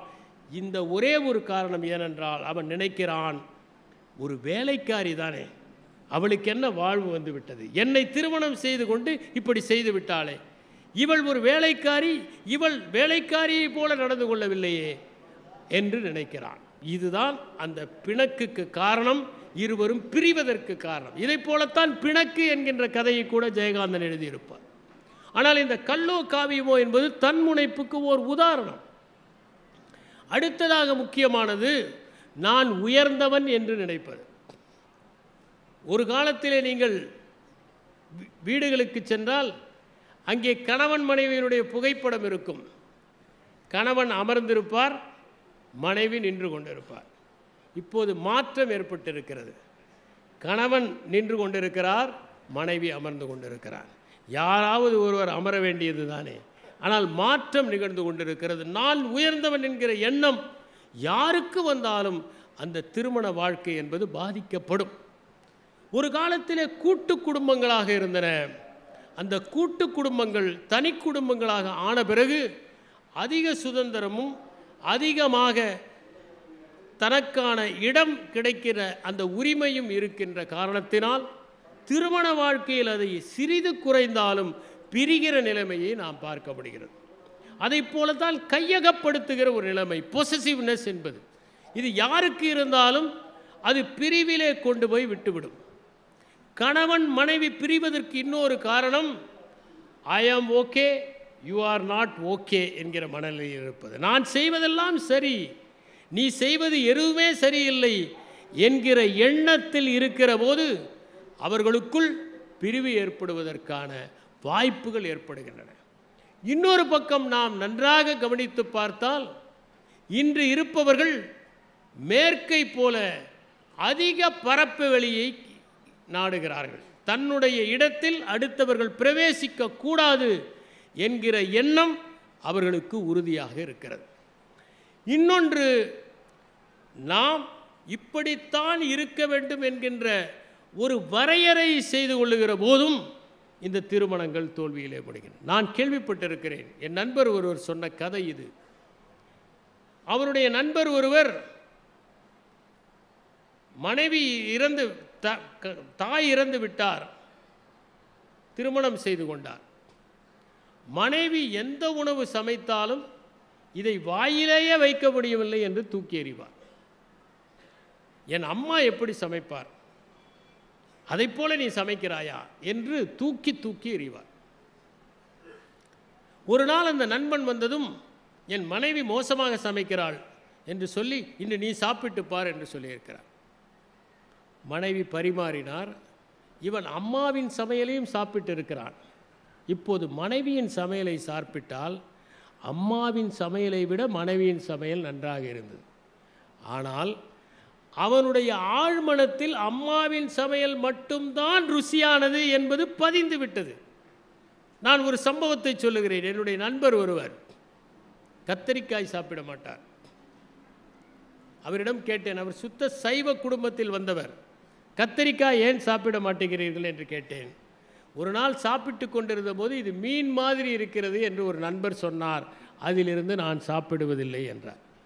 மீனுக்கும் இதற்கும் என்ன தொடர்பு இருக்கிறது என்றேன். ஆழ்மனத்தில் பதிந்து விட்டது, நான் என்ன செய்ய முடியும் என்றார். ஒரு மாதம் கழித்து அவர் மீன் சாப்பிட்டு கொண்டிருப்பதை பார்த்தேன். அவரிடம் கேட்டேன், மீனையே சாப்பிடுகிறீர்கள், கத்தரிக்காய்? அவர் சொன்னார், இது ஆழ்மனத்தில் பதியவில்லை, அதனால் சாப்பிடுகிறேன் என்று. ஏனென்றால் ஆழ்மனம் மேல் மனத்தை விட உறுதியானது. ஆகவே அந்த மனிதர் தன்னுடைய தாய் சமைப்பது மட்டும்தான் நல்ல சமயம், வீட்டை விட்டு வெளியே போகவில்லை, எந்த சமையலையும் சாப்பிட்டதில்லை. வீட்டிலேயே ஒரு பெட்டி கடை, அதை பராமரித்து விடுகிறார். அம்மாவின் சமையல் ஒன்றுதான் அவருடைய உணவு, அதனால் நினைக்கிறார் இது மட்டும்தான் என்று. இதுதான் ஸ்டீரியோ டைப்பிங் என்று சொல்லுவார்கள். அப்படி நீங்கள் நினைத்தால் அந்த திருமண வாழ்க்கை வெற்றி பெறுவதற்கான வாய்ப்புகள் இல்லை. இப்போது இருக்கிற தலைமுறை ஓவர் திங்கிங் என்று சொல்லப்படுகின்ற விளைவுகளை பற்றி நிறைய கற்பனை செய்து கொள்கிறார்கள். எனக்கு தெரிந்த ஒரு பெண்மணி இன்னும் திருமணமாகவில்லை. அந்த பெண்மணியினுடைய தூரத்து உறவினர் ஒருவர் அந்த பெண்மணிக்கு ஏதாவது செய்ய வேண்டும் என்று ஆசைப்பட்டார். உன்னுடைய திருமணத்திற்கு ஒரு கார் வாங்கி கொடுக்க போகிறேன் என்றார். அந்த பெண்மணி சொல்கிறார், காரை முன்னாலேயே வாங்கி கொடுத்து விடுங்கள், திருமணத்தின் போது வாங்கி கொடுத்தால் நாளை ஒருவேளை விவாகரத்தானால் அவரும் பங்கு கேட்பார். இன்னும் திருமணமே ஆகவில்லை, அதற்குள் விவாகரத்து வரை போய்விட்டார். இன்னொரு பிரச்சனை, இந்த சமூக ஊடகங்கள்.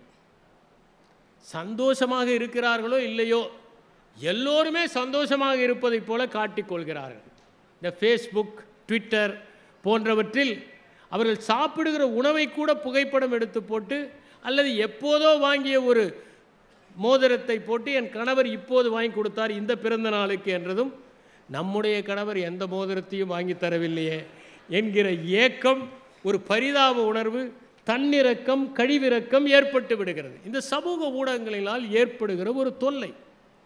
அடுத்தது, திருமணம் ஆகிறவரை சமமாக நடத்துகிறவர்கள் திருமணம் ஆன பிறகு நான் மேல் என்று நினைக்கிற போது அதை ஏற்றுக்கொள்கின்ற பக்குவம் வருவது இல்லை.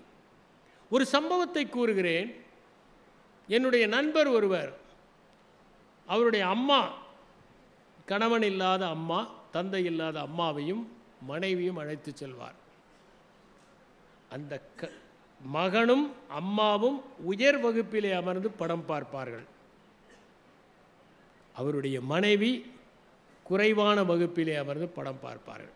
அதற்கு என்ன காரணம் என்றால், அந்த அம்மா சொல்வாராம், நான் என்னுடைய மாமியாரிடம் எவ்வளவெல்லாம் கொடுமைப்பட்டேன் என்று நினைத்து தன்னுடைய மருமகளை எப்படி நடத்துகிற பழக்கம் ஏற்பட்டது என்று. சின்ன சின்ன பிரச்சனைகளை கூட ஊதி ஊதி பெரிதாக்குகிற பழக்கம் இந்த தலைமுறைக்கு இருக்கிறது. ஒரு கணவனும் மனைவியும் திருமணம் செய்து கொண்டதும் அந்த பெண்ணுடைய தாயார் அழைத்தார். நான் உனக்கு ஒன்றை சொல்வேன், தவறாமல் கடைபிடிக்க வேண்டும். சரி என்றாள் அவள். ஒன்றுமில்லை, நீங்கள் இருவரும் உங்கள் இருவர் பெயரிலும் ஒரு வங்கி கணக்கை தொடங்குங்கள். எந்த மகிழ்ச்சியான நிகழ்வு ஏற்பட்டாலும் ஒரு 1000 ரூபாயை அதில் போடுங்கள். உன்னுடைய வாழ்க்கையில் மகிழ்ச்சியாக உனக்கு ஒரு பதவி உயர்வு கிடைத்தால் அவர் போட வேண்டும். அவருக்கு ஏதாவது நல்ல பெயர் கிடைத்தால் நீ 1000 ரூபாய் போட வேண்டும். இருவரும் போடுங்கள் என்றார். இப்படி இவர்கள் போட்டுக்கொண்டே வந்தார்கள். 3 ஆண்டுகள் ஆயின. இருவருக்குள் பிரச்சனை. நாம் திருமணத்தை விட்டு விலகத்தான் வேண்டும் என்று அவன் பிடிவாதமாக இருக்கிறான். இவளுக்கும் ஒரு தன்முனைப்பு. இவனே எப்படி இருக்கும்போது நான் ஏன் இருக்கக்கூடாது? சரி, பிரிந்து விடுவோம். அப்போது அம்மாவிடம் தொலைபேசியிலே தொடர்பு கொண்டு சொன்னால், அதெல்லாம் சரி, ஆனால் நீயும் சேர்ந்து அவரோடு கணக்கு தொடங்கி இருக்கிறாய், உன்னுடைய பணத்தை திரும்ப பெற்றுக்கொள். அவள் கணவனிடம் சொன்னாள், என்னுடைய பணத்தை நீங்கள் எடுத்து கொண்டு வந்து கொடுங்கள், இந்த கணக்கை முடியுங்கள். அவன் அந்த கணக்கு புத்தகத்தை எடுத்து கொண்டு போகிறான். வங்கியிலே அமர்ந்து பார்க்கிறான். என்னுடைய பதவி உயர்வுக்கு அவள் போட்ட 1000 ரூபாய், எனக்கு மேலாளர் பாராட்டியதற்கு அவள் போட்ட 1000 ரூபாய், அவள் இன்று சுவையாக சமைத்ததற்கு நான் போட்ட 1000 ரூபாய், இப்படி படித்து கொண்டே வருகிறான். அந்த நினைவுகள் எல்லாம் அவனுக்கு காட்சியாக வருகின்றன. எவ்வளவு மகிழ்ச்சியாக இருந்திருக்கிறோம் நாம். 1000 ரூபாய் 1000 ரூபாய் என்று எத்தனை முறை போட்டு மகிழ்ச்சியாக இருந்திருக்கிறோம். இந்த ஒரு சச்சரவுக்காக அத்தனை மகிழ்ச்சிகளையுமா இழந்து விடுவது? நாம் இருவரும் சேர்ந்து வாழ்வதற்காக என்று 1000 ரூபாயை போட்டு கொண்டு வந்து அந்த வங்கி புத்தகத்தை கொடுத்தான். இருவரும் தொடர்ந்து வாழ்ந்தார். பெற்றோர் பார்த்து வைக்கிற திருமணங்களில் இப்படி என்றால் சரி, இவர்களே பார்த்து திருமணம் செய்து கொள்கிறார்களே, இதிலே ஏன் மனமுறிவு? காதலிக்கின்ற போது இருவருமே இனிமையான பக்கங்களை மட்டும் காண்பிக்கிறார்கள். எனக்கு மலர்கள் என்றால் மிகவும் பிடிக்கும், எனக்கு பறவைகள் என்றால் மிகவும் நேசம், ஒரு பூவை கூட நான் கிள்ள மாட்டேன், ஒரு புல்லில் மீது கூட நான் நடக்க மாட்டேன் என்று சொல்கிறார்கள். தினசரி அந்த பெண் கட்டி வருகிற சேலையினுடைய வண்ணத்தை கூட சொல்கிறார். இதையெல்லாம் பார்த்து அவள் அசந்து போகிறாள். ஆகா, எவ்வளவு பிரியம் என் மீது, இவ்வளவு மென்மையானவரா? மேன்மையான பக்கங்களை மட்டுமே காட்டுகிறார். அதை பார்த்துவிட்டு அந்த பெண் நினைக்கிறாள், எவ்வளவு மேன்மையானவர். அப்படி நினைக்கிறாள். ஒரு கற்பனையான உலகத்தில் இருவருமே வாழ்கிறார்கள். சண்டை சச்சரவில்லாத, எப்போதும் நேசிக்கின்ற. ஒரு உதாரணத்திற்கு, கணவன் வீட்டிற்கு வருகிற போது அந்த பெண்மணி கதவின் பின்னால் நின்று கொண்டு பே காட்டியிருக்கிறார். அவன் பயந்து போய்விட்டான், கண்டபடி திட்டிவிட்டான். ஏனென்றால் அவள் இப்படியெல்லாம் நடந்தால்தான் இந்த திருமண வாழ்க்கை நன்றாக இருக்கும் என்று எங்கேயோ படித்து கொண்டு வந்து அதை செய்திருக்கிறார். இப்படி ஒரு கற்பனையான உலகத்திலே அவர்கள் வாழ்கிறார்கள். ஒரு புலன் மயக்கம், கல்யாணம் ஆகிற வரை ஒரு புலன் மயக்கம் இருவருக்கும் இருக்கிறது. அதனால் அந்த புலன் மயக்கத்தின் காரணமாக அவர்கள் எது செய்தாலும் அழகாக தெரிகிறது. கீட்ஸ் சொன்னார், a thing of beauty is a joy forever என்று. அது உண்மை அல்ல. நீங்கள் மகிழ்ச்சியாக இருக்கிற போது எல்லாம் அழகாக இருக்கிறது என்பதுதான் உண்மை. அழகாக இருக்கிற பொருட்களால் மகிழ்ச்சி அல்ல. நீங்கள் மகிழ்ச்சியாக இருக்கிற போது எதை பார்த்தாலும் அது மகிழ்ச்சியாகத்தான் இருக்கும். ஒரு புலன் மயக்கம். வீரபாண்டியன் மனைவியில் ஜனநாதன் எழுதியிருப்பார், இந்த வயதில் கழுதை கூட அழகாகத்தான் இருக்கும். அப்படி ஒரு மயக்கம், அந்த புலன் மயக்கம். ஒரு சந்தர்ப்பவாதம். இருவரும் ஒரே இடத்தில் பணிபுரிகிறோம், அந்த சம்பளம் வந்தால் நன்றாக இருக்கும். இப்போதெல்லாம் சொல்லுகிறார்கள் டிங்க் என்று. டிங்க் என்றால் டபுள் இன்கம் நோ கிட்ஸ் என்று பொருள். இருவரும் சம்பாதிக்கிறார்கள், குழந்தைகள் இல்லை என்கிற ஒரு வரைமுறை இருக்கிறது. சந்தர்ப்பவாதத்தின் காரணமாகவும் அது ஏற்படுகிறது. இன்னொரு பக்கம் பார்த்தால் நடைமுறை வாழ்க்கையை பற்றி அவர்கள் புரிந்து கொள்ளாமல் இருப்பது. நடைமுறை வாழ்க்கை என்றால் என்ன? பொறுப்புகளை ஏற்றுக்கொள்ளாமல் இருப்பது. திருமணம் என்றாலே பொறுப்பு தான். கணையாடியிலே ஒரு கதை. இவன் கதை எழுதுகிறான், மனைவி வருகிறாள், நம் வீட்டில் அரிசி பருப்பு கூட இன்னும் வாங்கவில்லை, நீங்கள் அதற்குள் கதை எழுதுகிறீர்களா என்று வாங்கி அந்த காகிதத்தை கிழித்து எறிந்து விட்டான். இவன் இரவு படுத்துக்கொண்டு யோசிக்கிறான், நம்மை ஒருத்தி நேசித்தால் நம் கதைகளையே நேசிப்பாள், ஒவ்வொரு வரியையும் மனப்பாடம் செய்து எவ்வளவு அழகாக இருக்கிறது என்று சொல்லுவார். மருத்துவர் சிவகடாட்சம் அவருடைய மனைவி இன்னமும் சொல்லிக் கொண்டிருக்கிறார். அப்படி அவள் காதலிக்கிற போது சொல்லுவாள், எவ்வளவு என்னுடைய கவிதைகளை நேசிப்பாள், இப்போது ஒருத்தி இருக்கிறாளே, நான் எழுதுவதை கிடித்தல்லவா எறிகிறாள் என்று அவன் நினைத்து கொண்டு பிறகு அவனே ஆறுதல் அடைகிறான்.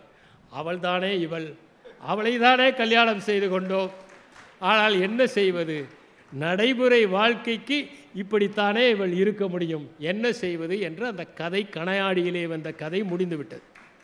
நடைமுறை வாழ்க்கையை சிந்திக்க வேண்டும். அதை போலவே இன்னமும் சமூக ஊடகங்களை பற்றி பார்த்து அவற்றையே நாம் நினைத்து கொண்டிருப்பது போன்றவையும் பல நேரங்களில் இந்த இணைந்தவர்களுடைய பிரிவையும் ஏற்படுத்தி விடுகிறது. இன்று அந்த நாளிதழிலே வந்ததைப் போல மனமுறிவுகள் ஏன் அதிகமாகி இருக்கின்றன? ஒரு முறை ஜெயகாந்தனுடைய அக்னி பிரவேசத்தையும் புதுமைப்பித்தன் எழுதிய அந்த பொன்னகரம் என்கின்ற கதையும் பற்றி ஒரு விமர்சனத்தை படித்தேன். ஜெயகாந்தன் அக்னி பிரவேசத்தை எழுதிய காலத்தில் இப்படி ஒரு கதையை எழுதலாமா என்கிற விவாதம் நடந்தது. புதுமைப்பித்தன் கற்பு கற்பு என்று கதைக்கிறீர்களே ஐயா, இதுதான் ஐயா பொன்னகரம் என்று முடித்த அந்த 3 பக்க கதையில் அரை பக்கம்தான் கதை, மற்றவையெல்லாம் பொன்னகரத்தை பற்றிய வர்ணனை. அந்த கதையை படித்து இப்படி சாத்தியமா என்று நினைத்தார்கள். ஆனால் இன்று அந்த கதை எந்த விதமான சலசலப்பையும் ஏற்படுத்தாது. ஏனென்றால் அதைவிட சமூகம் வேறு மாதிரியாக இருக்கிறது. இது ஏற்றுக்கொள்கிற சமூகம் வந்துவிட்டது. அப்படி சமூகம் ஒரு காலத்தில் மனமுறிவு என்றால் வேறு விதமாக பார்த்தார்கள், இன்று சகஜமாக ஏற்றுக்கொள்ள ஆரம்பித்து விட்டார்கள். ஒரு காலத்தில் அவர்கள் வாழாவெட்டி என்கிற பட்டத்தை கொடுத்தார்கள், அந்த கரை இருந்தது, இன்று அந்த கரை இல்லை. சமூகம் இவற்றையெல்லாம் ஏற்றுக்கொண்டது. சமூகம் இவற்றை பற்றியெல்லாம் கவலைப்படுவதே இல்லை. ஏனென்றால் இதைவிட பெரிய கவலை அவர்களுக்கு இருக்கிறது. அடுத்தவர்களை பற்றி கவலைப்படுவதற்கு நேரமே இல்லை. அடுக்ககங்களிலே அமுங்கி போய்விடுகிற ஒரு சமூகத்திலே ஒருவர் இதை பற்றியெல்லாம் கவலைப்பட்டு கொண்டு இருக்க முடியாது என்கிற நிலைமை உருவாகிவிட்டது. கிழக்கிலும் சரி மேற்கை போல தனிப்பட்ட சிந்தனைகள் தூக்கலாக இருக்க ஆரம்பித்திருக்கின்றன. என்னுடைய பிரதேசத்திற்குள் நீ நுழையக்கூடாது என்கிற எண்ணம் ஏற்பட்டு விட்டது. இன்று பெண்கள் நன்றாக படித்திருக்கிறார்கள், ஆண்களை சார்ந்திருக்க வேண்டிய அவசியமில்லை. சில இடங்களில் பெண்கள் ஆண்களை விட அதிகம் சம்பாதிக்கிறார்கள், சொந்த காலிலே நிற்க முடியும் என்கிற வைராக்கியம் இருக்கிறது. எனவே அவர்கள் விவாகரத்து செய்வதற்கு துணிச்சலாக இருக்கிறார்கள். இன்னொரு பக்கம் பார்த்தால் பெற்றோரும் இதை ஏற்றுக்கொள்கிறார்கள். நீ கணவன் வீட்டிலே இம்சை பெறுவதை விட இங்கே வந்துவிடு. ஒரு காலத்திலே சொல்வார்கள், வந்தால் நீ கணவனோடு தான் வீட்டுக்கு வர வேண்டும் என்று. இப்போது தனியாக வந்தாலும் சரி பெண்ணை ஏற்றுக்கொள்கிற ஒரு பக்குவம் வந்துவிட்டது. எளிதாக சட்ட உதவிகள் கிடைக்கிறது, விவாகரத்து செய்துவிடலாம் என்கிற நிலைமை. இன்னொன்று நான் சொல்லுகிறேன், 24 மணி நேரமும் ஒருவரோடு வாழ்வது என்பது உலகத்திலேயே சிரமமான ஒரு செயல். சிக்மண்ட் ஃப்ராய்டு சொன்னார், நீங்கள் 24 மணி நேரம் மட்டும் உண்மையே பேசுவது என்று முடிவெடுத்தால் எல்லா உறவுகளுமே அருந்துவிடும் என்று சொன்னார். உறவுகளெல்லாம் நீடித்திருப்பதற்கு காரணமே பொய்களால் நாம் முட்டு கொடுப்பதால் தான். எனவே அவ்வப்போது பொய்களை சொல்லுவது திருமணத்திற்கு நல்லது என்பது அதிலிருந்து தெரியும். ஆக 24 மணி நேரமும் வாழ்வது என்பது சிரமம். அதை போலவே மற்றவர்களை பார்த்து மற்றவர்களெல்லாம் மகிழ்ச்சியாக இருப்பதை போன்ற பிம்பத்தை சமூக ஊடகங்கள் கட்டமைக்கின்றன. தவறான தொடர்புகள் சமூக ஊடகங்களால் எளிதில் ஏற்பட்டு விடுகின்றன. என்னுடைய வளர்ச்சியும் முக்கியம் என்று நினைக்கிற மனப்பான்மை ஆணுக்கும் வந்துவிட்டது, பெண்ணுக்கும் வந்துவிட்டது. குடும்பத்திற்காக நான் தியாகம் செய்வேன், என்னுடைய பதவி உயர்வு வேண்டாம் என்று எழுதி கொடுத்தவர்களை நாம் பார்ப்போம். என் பணியே வேண்டாம், என்னுடைய சொந்த ஊரிலே எது கிடைத்தாலும் பரவாயில்லை என்று நினைக்கின்ற குடும்பங்கள் இன்று என்னுடைய சொந்த வளர்ச்சி முக்கியம் என்று நினைக்கிற மனப்பான்மையை வளர்த்து கொண்டிருப்பதை நாம் பார்க்க முடிகிறது. இந்த சூழலில்தான் இன்று இந்த விவாகரத்துகள் அதிகமாகிக் கொண்டிருக்கிறது. இது எந்த விதமான பாதிப்பை ஏற்படுத்துகிறது? உணர்ச்சி ரீதியான பாதிப்புகள். பெற்றோரை பொறுத்தவரை வருத்தம், தொய்வு, மனச்சோர்வு போன்றவை ஏற்படுகிறது. என்ன செய்வது? சரி, ஒரு வீம்புக்காக நாம் வெளியே வந்துவிட்டோம், நாளையிலிருந்து தனியாக எப்படி வாழப்போகிறோம் என்கிற ஒரு குழப்பம் ஏற்படுகிறது. குழந்தைகளை பொறுத்தவரை அவற்றிற்கு என்னவென்றே புரிவதில்லை. ஒரு தெளிவின்மை, ஒரு வகையிலே மன அயர்ச்சி, புரியாத ஒரு தன்மை. நீங்கள் நினைத்து பாருங்கள், ஒரு குழந்தை நாளையிலிருந்து உன் தந்தையோடு பேசக்கூடாது என்று தாய் சொன்னால் அந்த குழந்தை எப்படிப்பட்ட இன்னலுக்கு உள்ளாகும் என்பதை நினைத்து பாருங்கள். அந்த வேதனை எப்படி ஏற்படும்? அடுத்ததாக பண ரீதியான பிரச்சனைகள், சொத்துக்களை பிரிப்பதில் தகராறு, விவாகரத்து பெறுவதில் ஏற்படுகிற செலவுகள் ஒரு பக்கம். சில நேரங்களில் ஒருவர் வீம்புக்கு இதை இழுத்தடித்தால் நிறைய பணம் செலவாகிறது. அதற்கு எங்கே போவது? வேலைக்கு போகாத பெண்ணாக இருந்தால் எப்படி செலவு செய்ய முடியும்? திருமணத்திற்கே அவ்வளவு செய்து விட்டோமே என்கிற சூழல் ஏற்படும். சொத்துக்களை வாங்குகிற போது இது என்னுடைய சொத்து என்று நினைத்து வாங்குவதில்லை. கணவன் நம்மோடு இருக்கப் போகிறாள், மனைவி நம்மோடு இருக்கப் போகிறார் என்கிற எண்ணத்தில் அந்த சொத்தை வாங்குகிறார்கள். இதிலே ஒரு சிக்கல். அந்த குழந்தைகளுக்கு எந்த பெற்றோரிடம் வளர்வது என்கிற ஒரு பிரச்சனை. நீங்கள் நினைத்து பாருங்கள், 2 பேரிடமும் வளர்க்கிற ஒரு குழந்தை எவ்வளவு ஆரோக்கியமாக இருக்கும். ஒரே பெற்றோரிடம் வளர்கிற போது இன்னொரு பக்கத்தை அது இழந்து விடுகிறது. அது எந்த பெற்றோரிடம் நாம் வளரப்போகிறோம் என்று சிந்திக்கும். அதற்கு பள்ளியிலே ஒரு மன அழுத்தம் ஏற்படும். அனுசரித்துக் கொள்வதில் ஒரு பிரச்சனை. நேற்று வரை அம்மா திட்டினால் அப்பா என்று ஓடும், அப்பா திட்டினால் அம்மா என்று ஓடி கட்டிப்பிடித்துக் கொள்ளும். இன்று அது எதை சமாளிக்கப் போகிறது? இது அந்த பெண்ணுடைய வாழ்க்கையிலே போக போக என்ன பிரச்சனை? ஒரு மங்கள நிகழ்வு நடந்தால் அழைக்க மாட்டார்கள். குழந்தையின் திருமணம் என்று வந்தால் அங்கே சில பிரச்சனைகள். பழைய கணவனின் பழைய நண்பர்களை சந்தித்தால் எப்படி பழகுவது, உறவில் புதிய சிக்கல்களை எப்படி எதிர்கொள்வது போன்ற பல பிரச்சனைகள் அந்த பெண்ணுக்கு ஏற்படுகிறது. சமூகத்திலே அவளுடைய அந்த சமன்பாடு என்பது மாற்றி அமைக்கப்படுகிறது. ஒவ்வொரு நாளும் அவள் சிக்கலை சந்திப்பாள். இதுநாள் வரை நம்முடன் பேசிக்கொண்டிருந்தவர்கள் முகத்தை திருப்பிக் கொண்டு போகிறார்கள் என்கிற நிலைமை. உளரீதியான பிரச்சனைகள், அது மனநலத்தையும் பாதிக்கும், உடல் நலத்தையும் பாதிக்கும். பல நாட்கள் தூக்கம் இல்லாமல் இருப்பார்கள். மனச்சோர்வு ஏற்படும், மன தொய்வு ஏற்படும், மன அழுத்தம் ஏற்படும். இவற்றையெல்லாம் தாண்டித்தான் அவர்கள் செல்ல வேண்டிய சூழல். இவையெல்லாம் அவர்களை பாதிக்கும். அந்த குழந்தை, ஒற்றை பெற்றோரிடம் வளர்கிற அந்த குழந்தை எப்படி பாடுபடும் என்பதை நினைத்து பாருங்கள். அந்த குழந்தைக்கு முதலாவது பிரச்சனை உணர்ச்சி ரீதியான பிரச்சனை. எந்த தெளிவும் இல்லை, குழப்பம், அயர்ச்சி, புரியாத ஒரு தன்மை ஏற்படும். உளரீதியான பாதிப்புகள் ஏற்படும். ஒரு பெற்றோரிடம் வளர்கிற ஒரு குழந்தை தந்தையிடம் அதிக பாசம் வைத்து தந்தையிடமிருந்து விலகி இருக்க நேர்விட்டால் அந்த ஒரே ஒரு பிரச்சனை வாழ்நாள் முழுவதும் அந்த குழந்தையை வாட்டி வதைக்கும். ஒருவேளை தாயிடமே முதலிலிருந்து அதற்கு பிடிப்பு, தந்தையிடம் பிடிப்பு இல்லை என்றால் பிரச்சனை இல்லை. தந்தையிடம் சில குழந்தைகள் ஒட்டிக்கொள்ளும், பெண் குழந்தைகள் ஒட்டிக்கொள்ளும். சரி, தந்தையோடு இருந்து விடட்டும் என்று அந்த தாய் நினைப்பதில்லை. இங்கே தன் முனைப்பு, வீம்பு, நான் தான் வளர்ப்பேன் என்கிற பிடிவாதம். அப்படி வளர்க்கிற போது அந்த குழந்தை எதையோ பறிகொடுத்து திருவிழாவில் வீதியில் தொலைந்து போனதை போன்ற ஓர் எண்ணத்தோடு அது வாழும். இன்னொரு பக்கம் பார்த்தால் அதற்கு பள்ளியிலே அனுசரித்துக் கொள்வதில் பிரச்சனை, படிப்பில் பின்தங்குதல், சகமானவருடைய அழுத்தம். உங்கள் அப்பா என்ன ஆனார், வரவில்லையா? எல்லா பெற்றோரும் ஜோடியாக வருவார்கள் பள்ளியிலே நடக்கிற ஆண்டு விழாவிற்கு. இந்த குழந்தை மாத்திரம் அம்மாவோடு போகும், மற்றவர்களெல்லாம் கேட்பார்கள். அந்த கேள்வியை எப்படி எதிர்கொள்வது? இருவரும் இருந்தபோது பொருளாதாரம் நன்றாக இருந்தது, நன்றாக பார்த்து கொண்டார்கள். இப்போது பொருளாதாரத்தில் அடி, திறமைகளை கூர்தீட்டுவதில் பிரச்சனை, நேரத்தை அப்பாவிடமோ அம்மாவிடமோ கழிக்கும். இப்போது அம்மா மட்டும்தான். அம்மாவோ இந்த குழந்தையை சமாளிப்பதற்காக பணிக்கு செல்கிறாள், சமைக்கிறாள், எல்லா வேலையும் பார்த்து கொள்கிறாள். அதனால் தனிமையிலே வாட்டப்படுகிற ஒரு சூழ்நிலை. இவையெல்லாம் அந்த குழந்தைக்கு உண்டாகும். சுந்தர ஆவுடைப்பன் அவர்கள் கூறியதைப் போல இல்வாழ்க்கையை பற்றி நம்முடைய இலக்கியங்கள் எல்லாம் உயர்வாக சொல்லி இருக்கின்றன.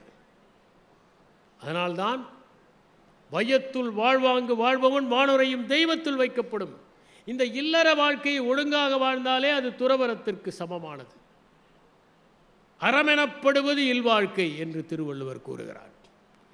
இல்லறம் அல்லது நல்லறமில்லை என்று ஔவையார் குறிப்பிடுகிறார்.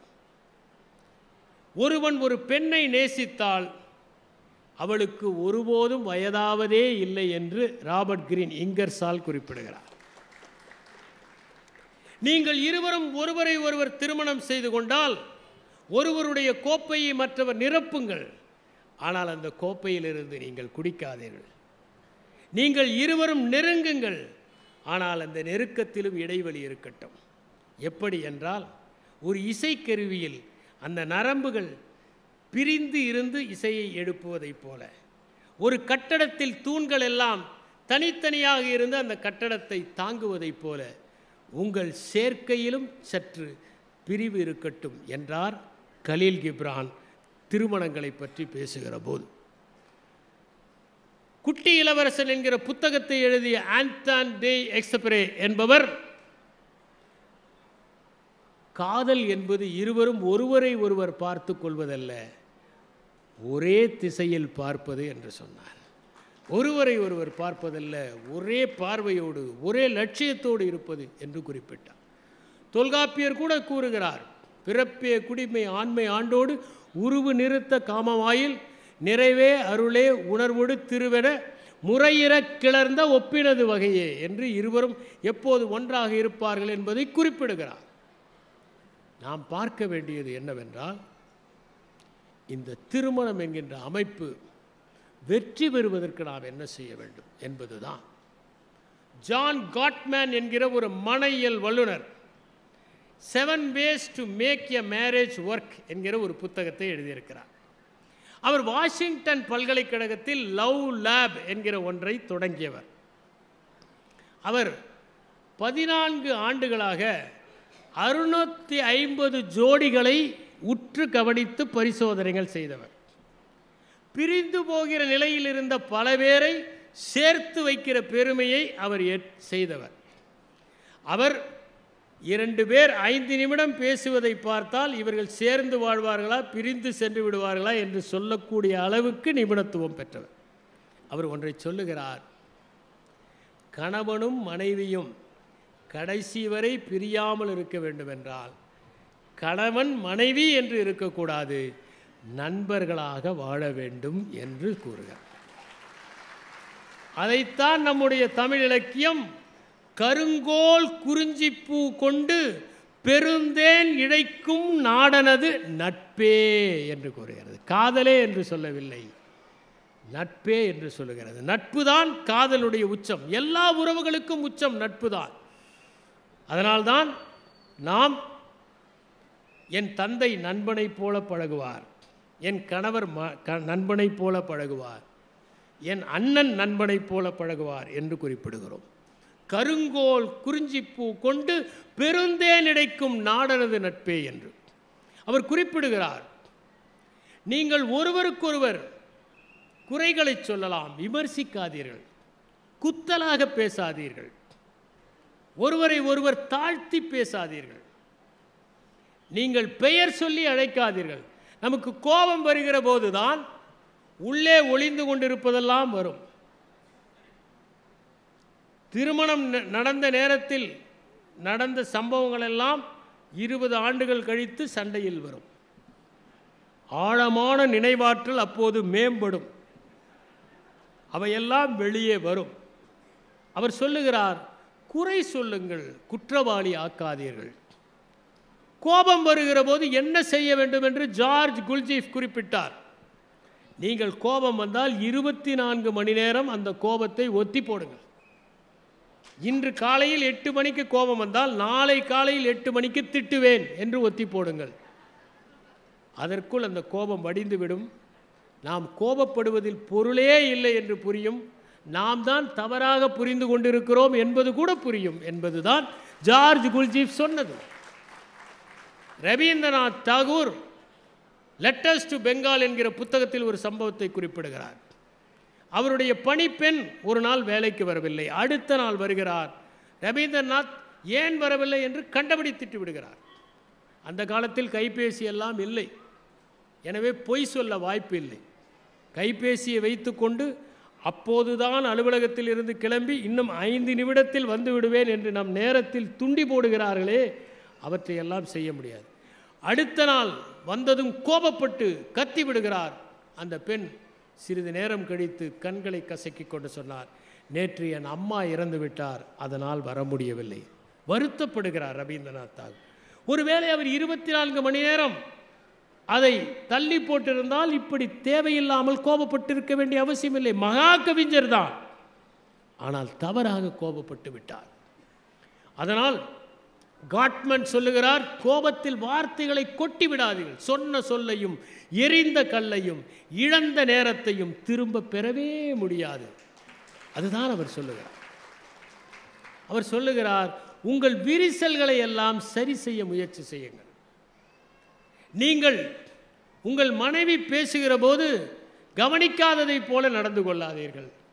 பல நேரங்களில் பார்க்கலாம், அவர் திட்டிக் கொண்டிருப்பார், இவர் கொஞ்சமும் கவலைப்படாமல் சாப்பிட்டு கொண்டிருப்பார், கவலையே பட மாட்டார்.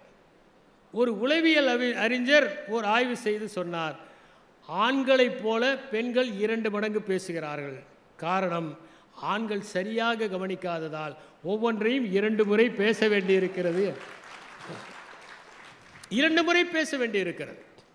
அவர் அந்த 7 வரைமுறைகள் என்ன சொல்கிறார் என்றால், என்ஹான்ஸ் யுவர் லவ் மேப். உங்களுடைய மனைவிக்கு என்று ஆசைகள் இருக்கின்றன, தேவைகள் இருக்கின்றன, கனவுகள் இருக்கின்றன, கற்பனைகள் இருக்கின்றன. என்றாவது நீங்கள் அமர்ந்து அதை கேட்டிருக்கிறீர்களா? உங்கள் கணவனுக்கு என்ற லட்சியம் இருக்க ஒரு நாள் இதில் நீங்கள் ஏதாவது மனம் விட்டு பேசி இருக்கிறீர்களா? ஒரு நாள் கூட செய்ததில்லை. அதை செய்யுங்கள், பிரியாமல் இருக்கும் என்று கூறுகிறார். உங்கள் துணையின் மீது ஒரு அபிமானத்தை வளர்த்து கொள்ளுங்கள். அதைத்தான் நண்பர் ஆவுடைப்பன் சொன்னார், எல்லாவற்றையும் பாராட்டுங்கள். ஒரு சின்ன செய்தியை கூட ஒரு காலத்தில் பாராட்ட மாட்டார்கள். ஏனென்றால் சாம்பார் நன்றாக இருக்கிறது என்றால் இன்னும் 2 இட்லி கூட சாப்பிட்டாலே மனைவிக்கு அது பாராட்டு. இன்று அப்படி சாப்பிட முடியாது, எல்லோருக்கும் உடலில் பிரச்சனை. எனவே நன்றாக இருக்கிறது என்று சொல்ல வேண்டும், ஒன்றை பாராட்ட வேண்டும்.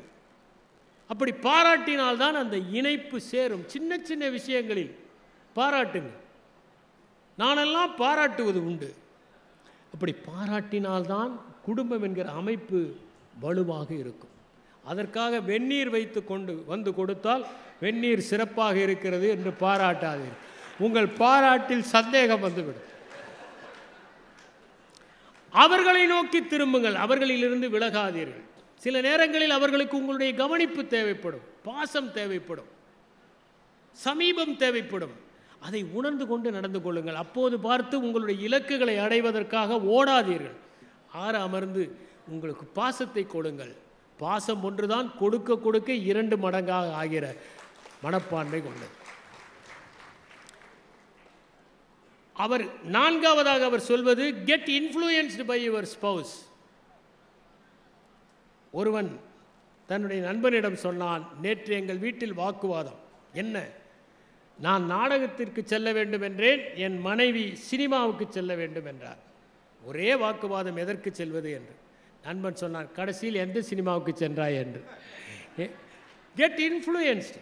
ஆல்பர்ட் ஐன்ஸ்டைன் சொன்னார், என்னுடைய வீட்டில் சின்ன சின்ன பிரச்சனைகளை எல்லாம் என் மனைவி தீர்த்து வைப்பார், பெரிய பிரச்சனையை நான் தீர்த்து வைப்பேன். அது என்ன சின்ன சின்ன பிரச்சனை? எங்கே வீடு வாங்குவது, எந்த கார் வாங்குவது, எதில் முதலீடு செய்வது என்பதையெல்லாம் அவர் முடிவெடுப்பார். சரி, பெரிய பிரச்சனை, கடவுள் இருக்கிறாரா, மெய்ஞானம் சாத்தியமா போன்றவற்றை நான் தீர்மானிப்பேன். எனவே எங்களுக்குள் எந்த பிரச்சனையும் வந்ததே இல்லை என்று. ஐந்தாவதாக சொன்னது, சால்வ் த சால்வபிள் ப்ராப்ளம். சின்ன விஷயம், அதை எதற்காக நாம் தொடர்ந்து அதை உடனடியாக பேசி தீர்க்க வேண்டியது தானே. அடுத்தது ஆறாவதாக அவர் சொல்வது, உங்களுடைய துணையினுடைய கருத்துகளுக்கு மதிப்பளியுங்கள். பல நேரங்களில் நாம் மதிப்பளிப்பதில்லை. நான் பார்த்திருக்கிறேன், கணவனும் மனைவியும் உணவகத்திற்கு செல்வார்கள், இவரே அவருக்கும் சேர்த்து ஆர்டர் செய்வார். ஒரு சாதாரண ஒரு சம்பவம். அவர்களை கேட்டு அதற்கு பிறகு, ஏனென்றால் சில நேரத்தில் அவர்களே நீங்கள் சொல்லுங்கள் என்று சொல்லிவிடுவார்கள். அப்போது பொறுப்பு அதிகம்.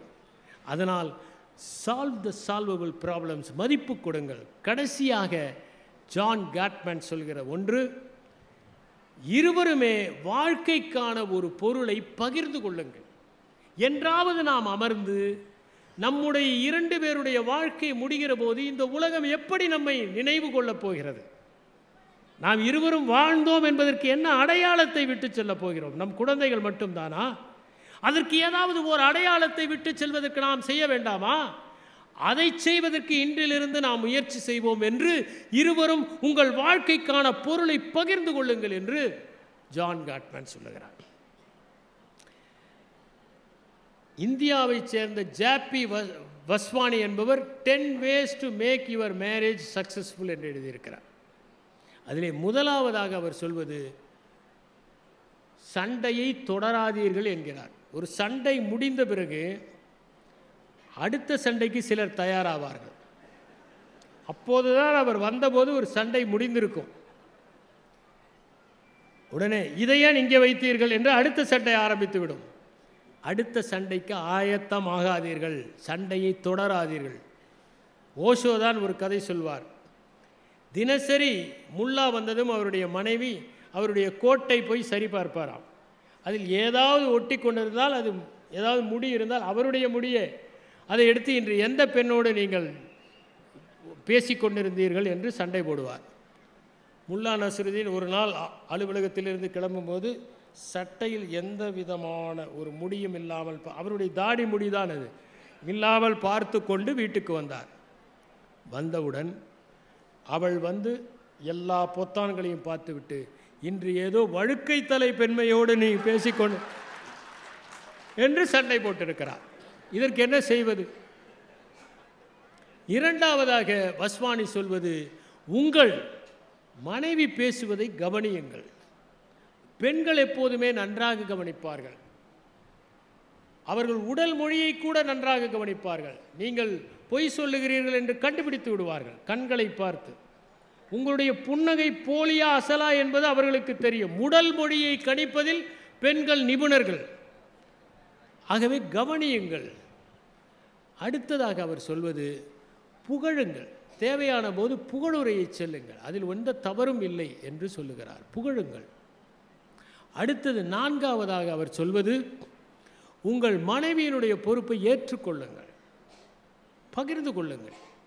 ஐந்தாவதாக அவர் சொல்வது, பிழையில்லாமல் இருக்க வேண்டும் என்று எதிர்பார்க்காதீர்கள். ஆணுக்கும் சரி பெண்ணுக்கும் சரி, யாருமே பூரணமானவர்கள் அல்ல.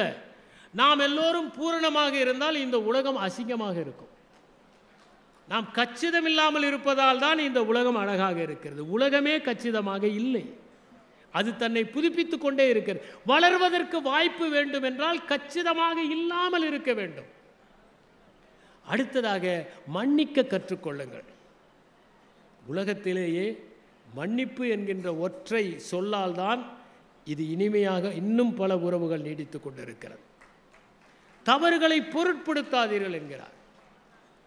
எட்டாவதாக அவர் சொல்வது, நகைச்சுவை உணர்வோடு இருங்கள். வீடு என்றால் ஒருவரை ஒருவர் கேலி செய்வது, நகைச்சுவையோடு பேசுவது, வீட்டிலே சிரிப்பு சத்தம் ததும்ப வேண்டும். ஒருவருடைய வீட்டிலே சிரிப்பு சத்தம் ததும்பினால்தான் அவர்கள் மகிழ்ச்சியாக இருக்கிறார்கள் என்று பொருள். நகைச்சுவை உணர்வோடு இருங்கள். அடுத்ததாக அவர் சொல்வது, நீங்கள் சமத்தன்மையோடு இருங்கள். இருவரும் சமமாக ஒருவரை ஒருவர் கவனித்து கொண்டு அன்பாக இருங்கள். 10ஆவதாக அவர் சொல்வது, துயரத்திலோ கவலையிலோ நீங்கள் மிகப்பெரிய பங்கை வகியுங்கள். அந்த நேரத்தில் தான் நமக்கு துணை தேவைப்படுகிறது. மகிழ்ச்சியாக யார் வேண்டுமானாலும் இருக்கலாம், நண்பர்களோடு மகிழ்ச்சியாக இருக்கலாம். ஆனால் சாய்ந்து கொள்வதற்கு ஒரு தோள் துயரத்தின் போது தான் தேவைப்படுகிறது. அதனால்தான் ஒரு நண்பன் கேட்டான், என்னுடைய உடலிலேயே உனக்கு பிடித்த உறுப்பு எது? அவனுடைய நண்பன் சொன்னான், உன் கண்கள் மிகவும் அழகு, ஆனால் எனக்கு அதை பிடிக்கவில்லை. உன்னுடைய கன்னம் செழுமையானது, அதை எனக்கு பிடிக்கவில்லை. இனிமையான சொற்களை சொல்லுகிற உன்னுடைய உதடுகள் அழகானவை, அவற்றையும் எனக்கு பிடிக்கவில்லை. உன் விரல்கள் ஓவிய விரல்கள், அது எனக்கு பிடிக்கவில்லை. திரண்ட தோள்கள், அதையும் எனக்கு பிடிக்கவில்லை. பிறகு எதுதான் உனக்கு பிடிக்கிறது? நான் சோகமாக இருக்கிற போதெல்லாம் உன்னுடைய தோள்பட்டையிலே சாய்ந்து கொள்ளுகிறேனே, அதுதான் எனக்கு அதிகம் பிடித்து கொண்டிருக்கிறது. அப்படி அதிகம் பிடித்து கொண்டிருக்கிறவராக கவலையின் போது, துயரத்தின் போது நீங்கள் இருக்க வேண்டும். திருமண வாழ்க்கை மகிழ்ச்சியாக இருக்க வேண்டும் என்பதற்கு இருவரும் சேர்ந்து முயற்சி செய்ய வேண்டும் என்பதைத்தான் ஜே.பி. வஸ்வானி சொல்லுகிறார். ஒருவர் தன்னுடைய நண்பரிடம் சொன்னார், நானும் என் மனைவியும் 20 ஆண்டுகள் மகிழ்ச்சியாக இருந்தோம், அதற்கு பிறகு திருமணம் செய்து கொண்டோம் என்று சொன்னார். திருமணம் செய்து கொண்ட பிறகு மகிழ்ச்சி போய்விட்டது. ஒருவர் இருந்தார், இறந்து போனதும் அவருடைய மனைவி அவரை கொண்டு போய் கல்லறையிலே புதைத்துவிட்டு லிவ் இன் பீஸ் என்று எழுதி வைத்துவிட்டு வந்தார். அதற்கு பிறகுதான் அவர் சொத்து எதையும் தன் பேருக்கு எழுதி வைக்கவில்லை, அனாதை ஆசிரமத்திற்கு எழுதி வைத்து விட்டார் என்ற தகவல் தெரிந்து போய் கல்லறையை அவசரமாக திருத்தினார். Live in peace till I come என்று திருத்தினார். நான் வரும் வரை அமைதியாக இருங்கள், நான் வந்த பிறகு அங்கேயும் உங்களை பார்த்து கொள்ளுகிறேன் என்று. நான் ஒரு பெண்ணை பார்த்து கேட்டேன், உங்களுடைய திருமண மோதிரத்தை தவறான விரலிலே போட்டிருக்கிறீர்களே ஏன் என்று. நான் தவறான நபரை திருமணம் செய்து கொண்டேன், அதனால்தான் என்று குறிப்பிட்டார். கணவனும் மனைவியும் ஒரு திரையரங்கத்திற்கு சென்றார்கள். அங்கே அந்த மனைவிக்கு தன் கணவன் தன் மீது அன்பு செலுத்தவில்லை என்கிற ஆதங்கம். அங்கே திரையிலே கணவன் விழுந்து விழுந்து மனைவியை கவனிப்பதை பார்த்து அவள் கேட்டாள், அவன் எவ்வளவு அன்பு செலுத்துகிறான் பாருங்கள். அதற்கு அவன் சொன்னான், அது நடிப்பு, பணம் வாங்குகிறான், அதனால் அப்படி அன்பு செலுத்துகிறான். அவர்கள் உண்மையிலேயே கணவன் மனைவி என்று சொன்னதும் இவன் சொன்னான், அவன் சிறந்த நடிகராக இருக்க வேண்டும், இதை நான் ஒத்துக்கொள்கிறேன் என்று. இப்படி நான் எப்போதுமே ஒன்றை எல்லோரிடமும் சொல்வது உண்டு, திருமணமாகிறவரிடம் சென்று 30 நாட்கள் அல்லது 30 ஆண்டுகள் என்பது தான் நான் சொல்வது. நீங்கள் திருமணமானதும் 30 நாட்கள் உங்களுடைய துணை எதை செய்தாலும் அமைதியாக இருந்தால், ஏற்றுக்கொண்டால், அதற்கு பிறகு 30 ஆண்டுகள் உங்களுக்குள் எந்த விரிசலும் வராது. ஏன் வராது என்றால், அதற்குள் நீங்கள் உங்களுக்குள் ஒருவர் புரிந்து கொண்டு நடக்க ஆரம்பிக்கும். இந்த முதல் 30 நாட்கள் தான் முக்கியமானவை. அப்போது எந்த பிணக்கு வந்தாலும், தகராறு வந்தாலும் காலமெல்லாம் நீடித்து நிற்கும். ஏனென்றால் நான் சொன்னதைப் போல 24 மணி நேரம் ஒருவரோடு வாழ்வது என்பது மிகவும் சிரமம். சூடாமணி என்கின்ற அற்புதமான எழுத்தாளர் மணவிளக்கை பற்றி 2 கதைகள் எழுதியிருக்கிறார். ஒன்று பூமியினும் பெரிது என்பது. கேசவன், சந்தியா என்கிற இருவர் திருமணம் செய்து கொள்கிறார்கள். 5 ஆண்டுகள் ஆயின. கேசவன் கடிதம் எழுதுகிறான், அன்புள்ள சந்தியா, நானும் நீயும் திருமணம் செய்து கொண்டோம். நானும் திருமணம் மகிழ்ச்சியாக இருக்கும் என்று தான் நினைத்தேன். ஆனால் இந்த 5 ஆண்டுகள் ஒரு நாள் கூட நான் மகிழ்ச்சியாக இல்லை. என்ன பிரச்சனை? நான் கடவுளை நம்பவில்லை, நீ கடவுளை நம்புகிறாய். இது ஒரு பிரச்சனையா? இதற்காகவா நமக்குள் பிணக்கு? அதனால் இனிமேல் நாம் சேர்ந்து வாழ முடியாது. காலை 5 மணிக்கு வருகிற மெயிலில் நான் ஏறி உன்னை பிரிந்து செல்லப் போகிறேன் என்று கடிதத்தை எழுதி முடித்தான். வெளியே வருகிறான். அதற்குள் சந்தியா ஒரு கடிதம் எழுதுகிறாள். அன்புள்ள கணவரே, உங்களுக்கும் எனக்கும் ஒரு நாள் கூட மகிழ்ச்சி இருந்ததில்லை. கடவுள் நம்பிக்கையே இல்லை என்றால் வாழ்க்கையில் என்ன நம்பிக்கை தான் இருக்க முடியும்? நாம் சேர்ந்து வாழ்வதில் பயனே இல்லை. அதனால் நான் இன்று காலையில் வருகிற மெயிலில் என்னுடைய தலையை கொடுத்து உயிரை விடப் போகிறேன். இதுதான் நான் கடைசியாக எழுதுகிற கடிதம் என்று கடிதத்தை எழுதி முடித்து விடு. இருவரும் ஒன்றாக வெளியே வருகிறார்கள் மெயிலுக்காக. அப்போது ஏதோ கதவு தட்டப்படுகிற சத்தம். திறக்கிறார்கள். ஒரு இளைஞன் வந்து விடுகிறான். மூச்சு பேச்சற்று விடுகிறான். உடனே இருவரும் அவனை எழுப்புகிறார்கள். அவன் எழவில்லை. தண்ணீர் தெளிக்கிறார்கள். தவிட்டு ஒத்தடம் சூடாக கொடுக்கிறார்கள். வாயிலே வெந்நீரை ஊற்றுகிறார்கள். சிறிது சிறிதாக அவனுக்கு பிரகனை வருகிறது. காவலர்கள் வருகிறார்கள். இவன் ஒரு திருடன், இவன் திருடிவிட்டு இங்கே வந்திருக்கிறான் என்று அவனை அழைத்து செல்கிறார்கள். அப்போது அவர்கள் இருவரும் ஒருவரை ஒருவர் பார்த்து கொள்கிறார்கள். இந்த கடவுள் இருக்கிறாரா இல்லையா, இது எல்லாத்தையும் விட நம் இருவருக்குள் இருந்த இந்த கருணை இருக்கிறதே, அது அல்லவா பெரிது. அது அல்லவா நம்மை ஒன்று சேர்த்து வைத்தது. இதை விட பெரிது என்ன இருக்க முடியும்? இது பூமியை விட பெரிதல்லவா என்று அவசர அவசரமாக ஓடி தங்கள் கடிதத்தை கிழித்து போடுகிறார்கள் என்று சூடாமணி எழுதியிருப்பார். இன்னொரு கதை, இன்னொரு முறை என்கிற ஒரு கதை. அதிலே மேனகா அருணகிரி என்பவர், மேகலா அருணகிரி இருவரும் ஒருவருக்கொருவர் அனுசரித்து கொள்ளாமல் பிரிந்து சென்று விடுகிறார்கள். காரணம், அருணகிரிக்கு ஒரு பொசசிவ்னஸ். அவளை குறை சொல்லிக்கொண்டே இருக்கிறான். அவள் எதை உடுத்தினாலும் மற்ற ஆண்கள் பார்ப்பதற்காகத்தான் உடுத்துகிறாய். உன்னுடைய சோசியல் சர்வீஸ் நண்பர்களிடம்தான் நீ இணக்கமாக இருப்பாய், அவர்களுக்குத்தான் சூடாக காப்பி கொடுப்பாய் என்றெல்லாம் சொல்கிறான். பாலு என்கின்ற ஒரு நல்ல மனிதர் அவர்களிடம் சமரசம் செய்து வைக்கிறார். ஒரு பேனாவை 2 பேருடைய பெயரையும் போட்டு பரிசளிக்கிறார். அதற்கு பிறகு அவர்கள் சேர்ந்து வாழ ஆரம்பிக்கிறார்கள். இப்போது அவன் எது சொன்னாலும் சரி என்று முடிவெடுத்து விடுகிறான். அவனுக்கு பட்சணம் கொடுக்கிறாள். காப்பி வேண்டும் என்கிறாள். ஓடிப்போய் போட்டு கொண்டு வருகிறாள். ஏன் முதலிலேயே கொண்டு வந்திருக்கலாமே? அவளுக்கு ஞாபகம் வருகிறது, ஒரு முறை இப்படி கொடுத்ததற்கு உன்னுடைய நண்பர்களுக்கெல்லாம் சூடான காப்பி கொடுப்பாய், எனக்கு மட்டும் ஆறிப்போய் கொடுப்பாயா என்று அவன் திட்டியது. சரி, நாம் இருவரும் இன்று வெளியே திரைப்படத்துக்கு போகலாம் என்கிறான். அவள் போய் புடவை எடுத்து வைக்கிறாள். இருப்பதிலே மட்டமான ஒரு புடவையை உடுத்துகிறாள். ஏனென்றால் விலையுயர்ந்த புடவையை உடுத்தினால் எல்லோர் கண்ணும் படுகிற மாதிரி நீ உடுத்தி கொண்டு வருகிறாயா என்று அவன் கேட்பான் என்பதற்காக. இப்படி பார்த்து பார்த்து அவள் செய்கிறாள். கடைசியில் இருவரும் ஒருவரை ஒருவர் பிரிந்திருக்க முடியாது என்று ஒத்துக்கொண்டு ஒன்றாக வாழ முயற்சி செய்கிறார்கள் என்று இன்னொரு முறை என்கின்ற இந்த கதை. எனவே வாழ்க்கை என்பது ஒரு முறைதான் வருகிறது. ஒரு முறை வருகிற இந்த வாழ்க்கையை நாம் ஒருவருக்கொருவர் புரிந்து கொண்டு இனிமையாக கழிக்கிற போதுதான் இல்லறம் திரு சுந்தர ஆவுடைப்பன் அவர்கள் சொன்னதைப் போல நல்லறமாக மாறும், இனிய அறமாக மாறும். ஒரே ஒரு சம்பவம்.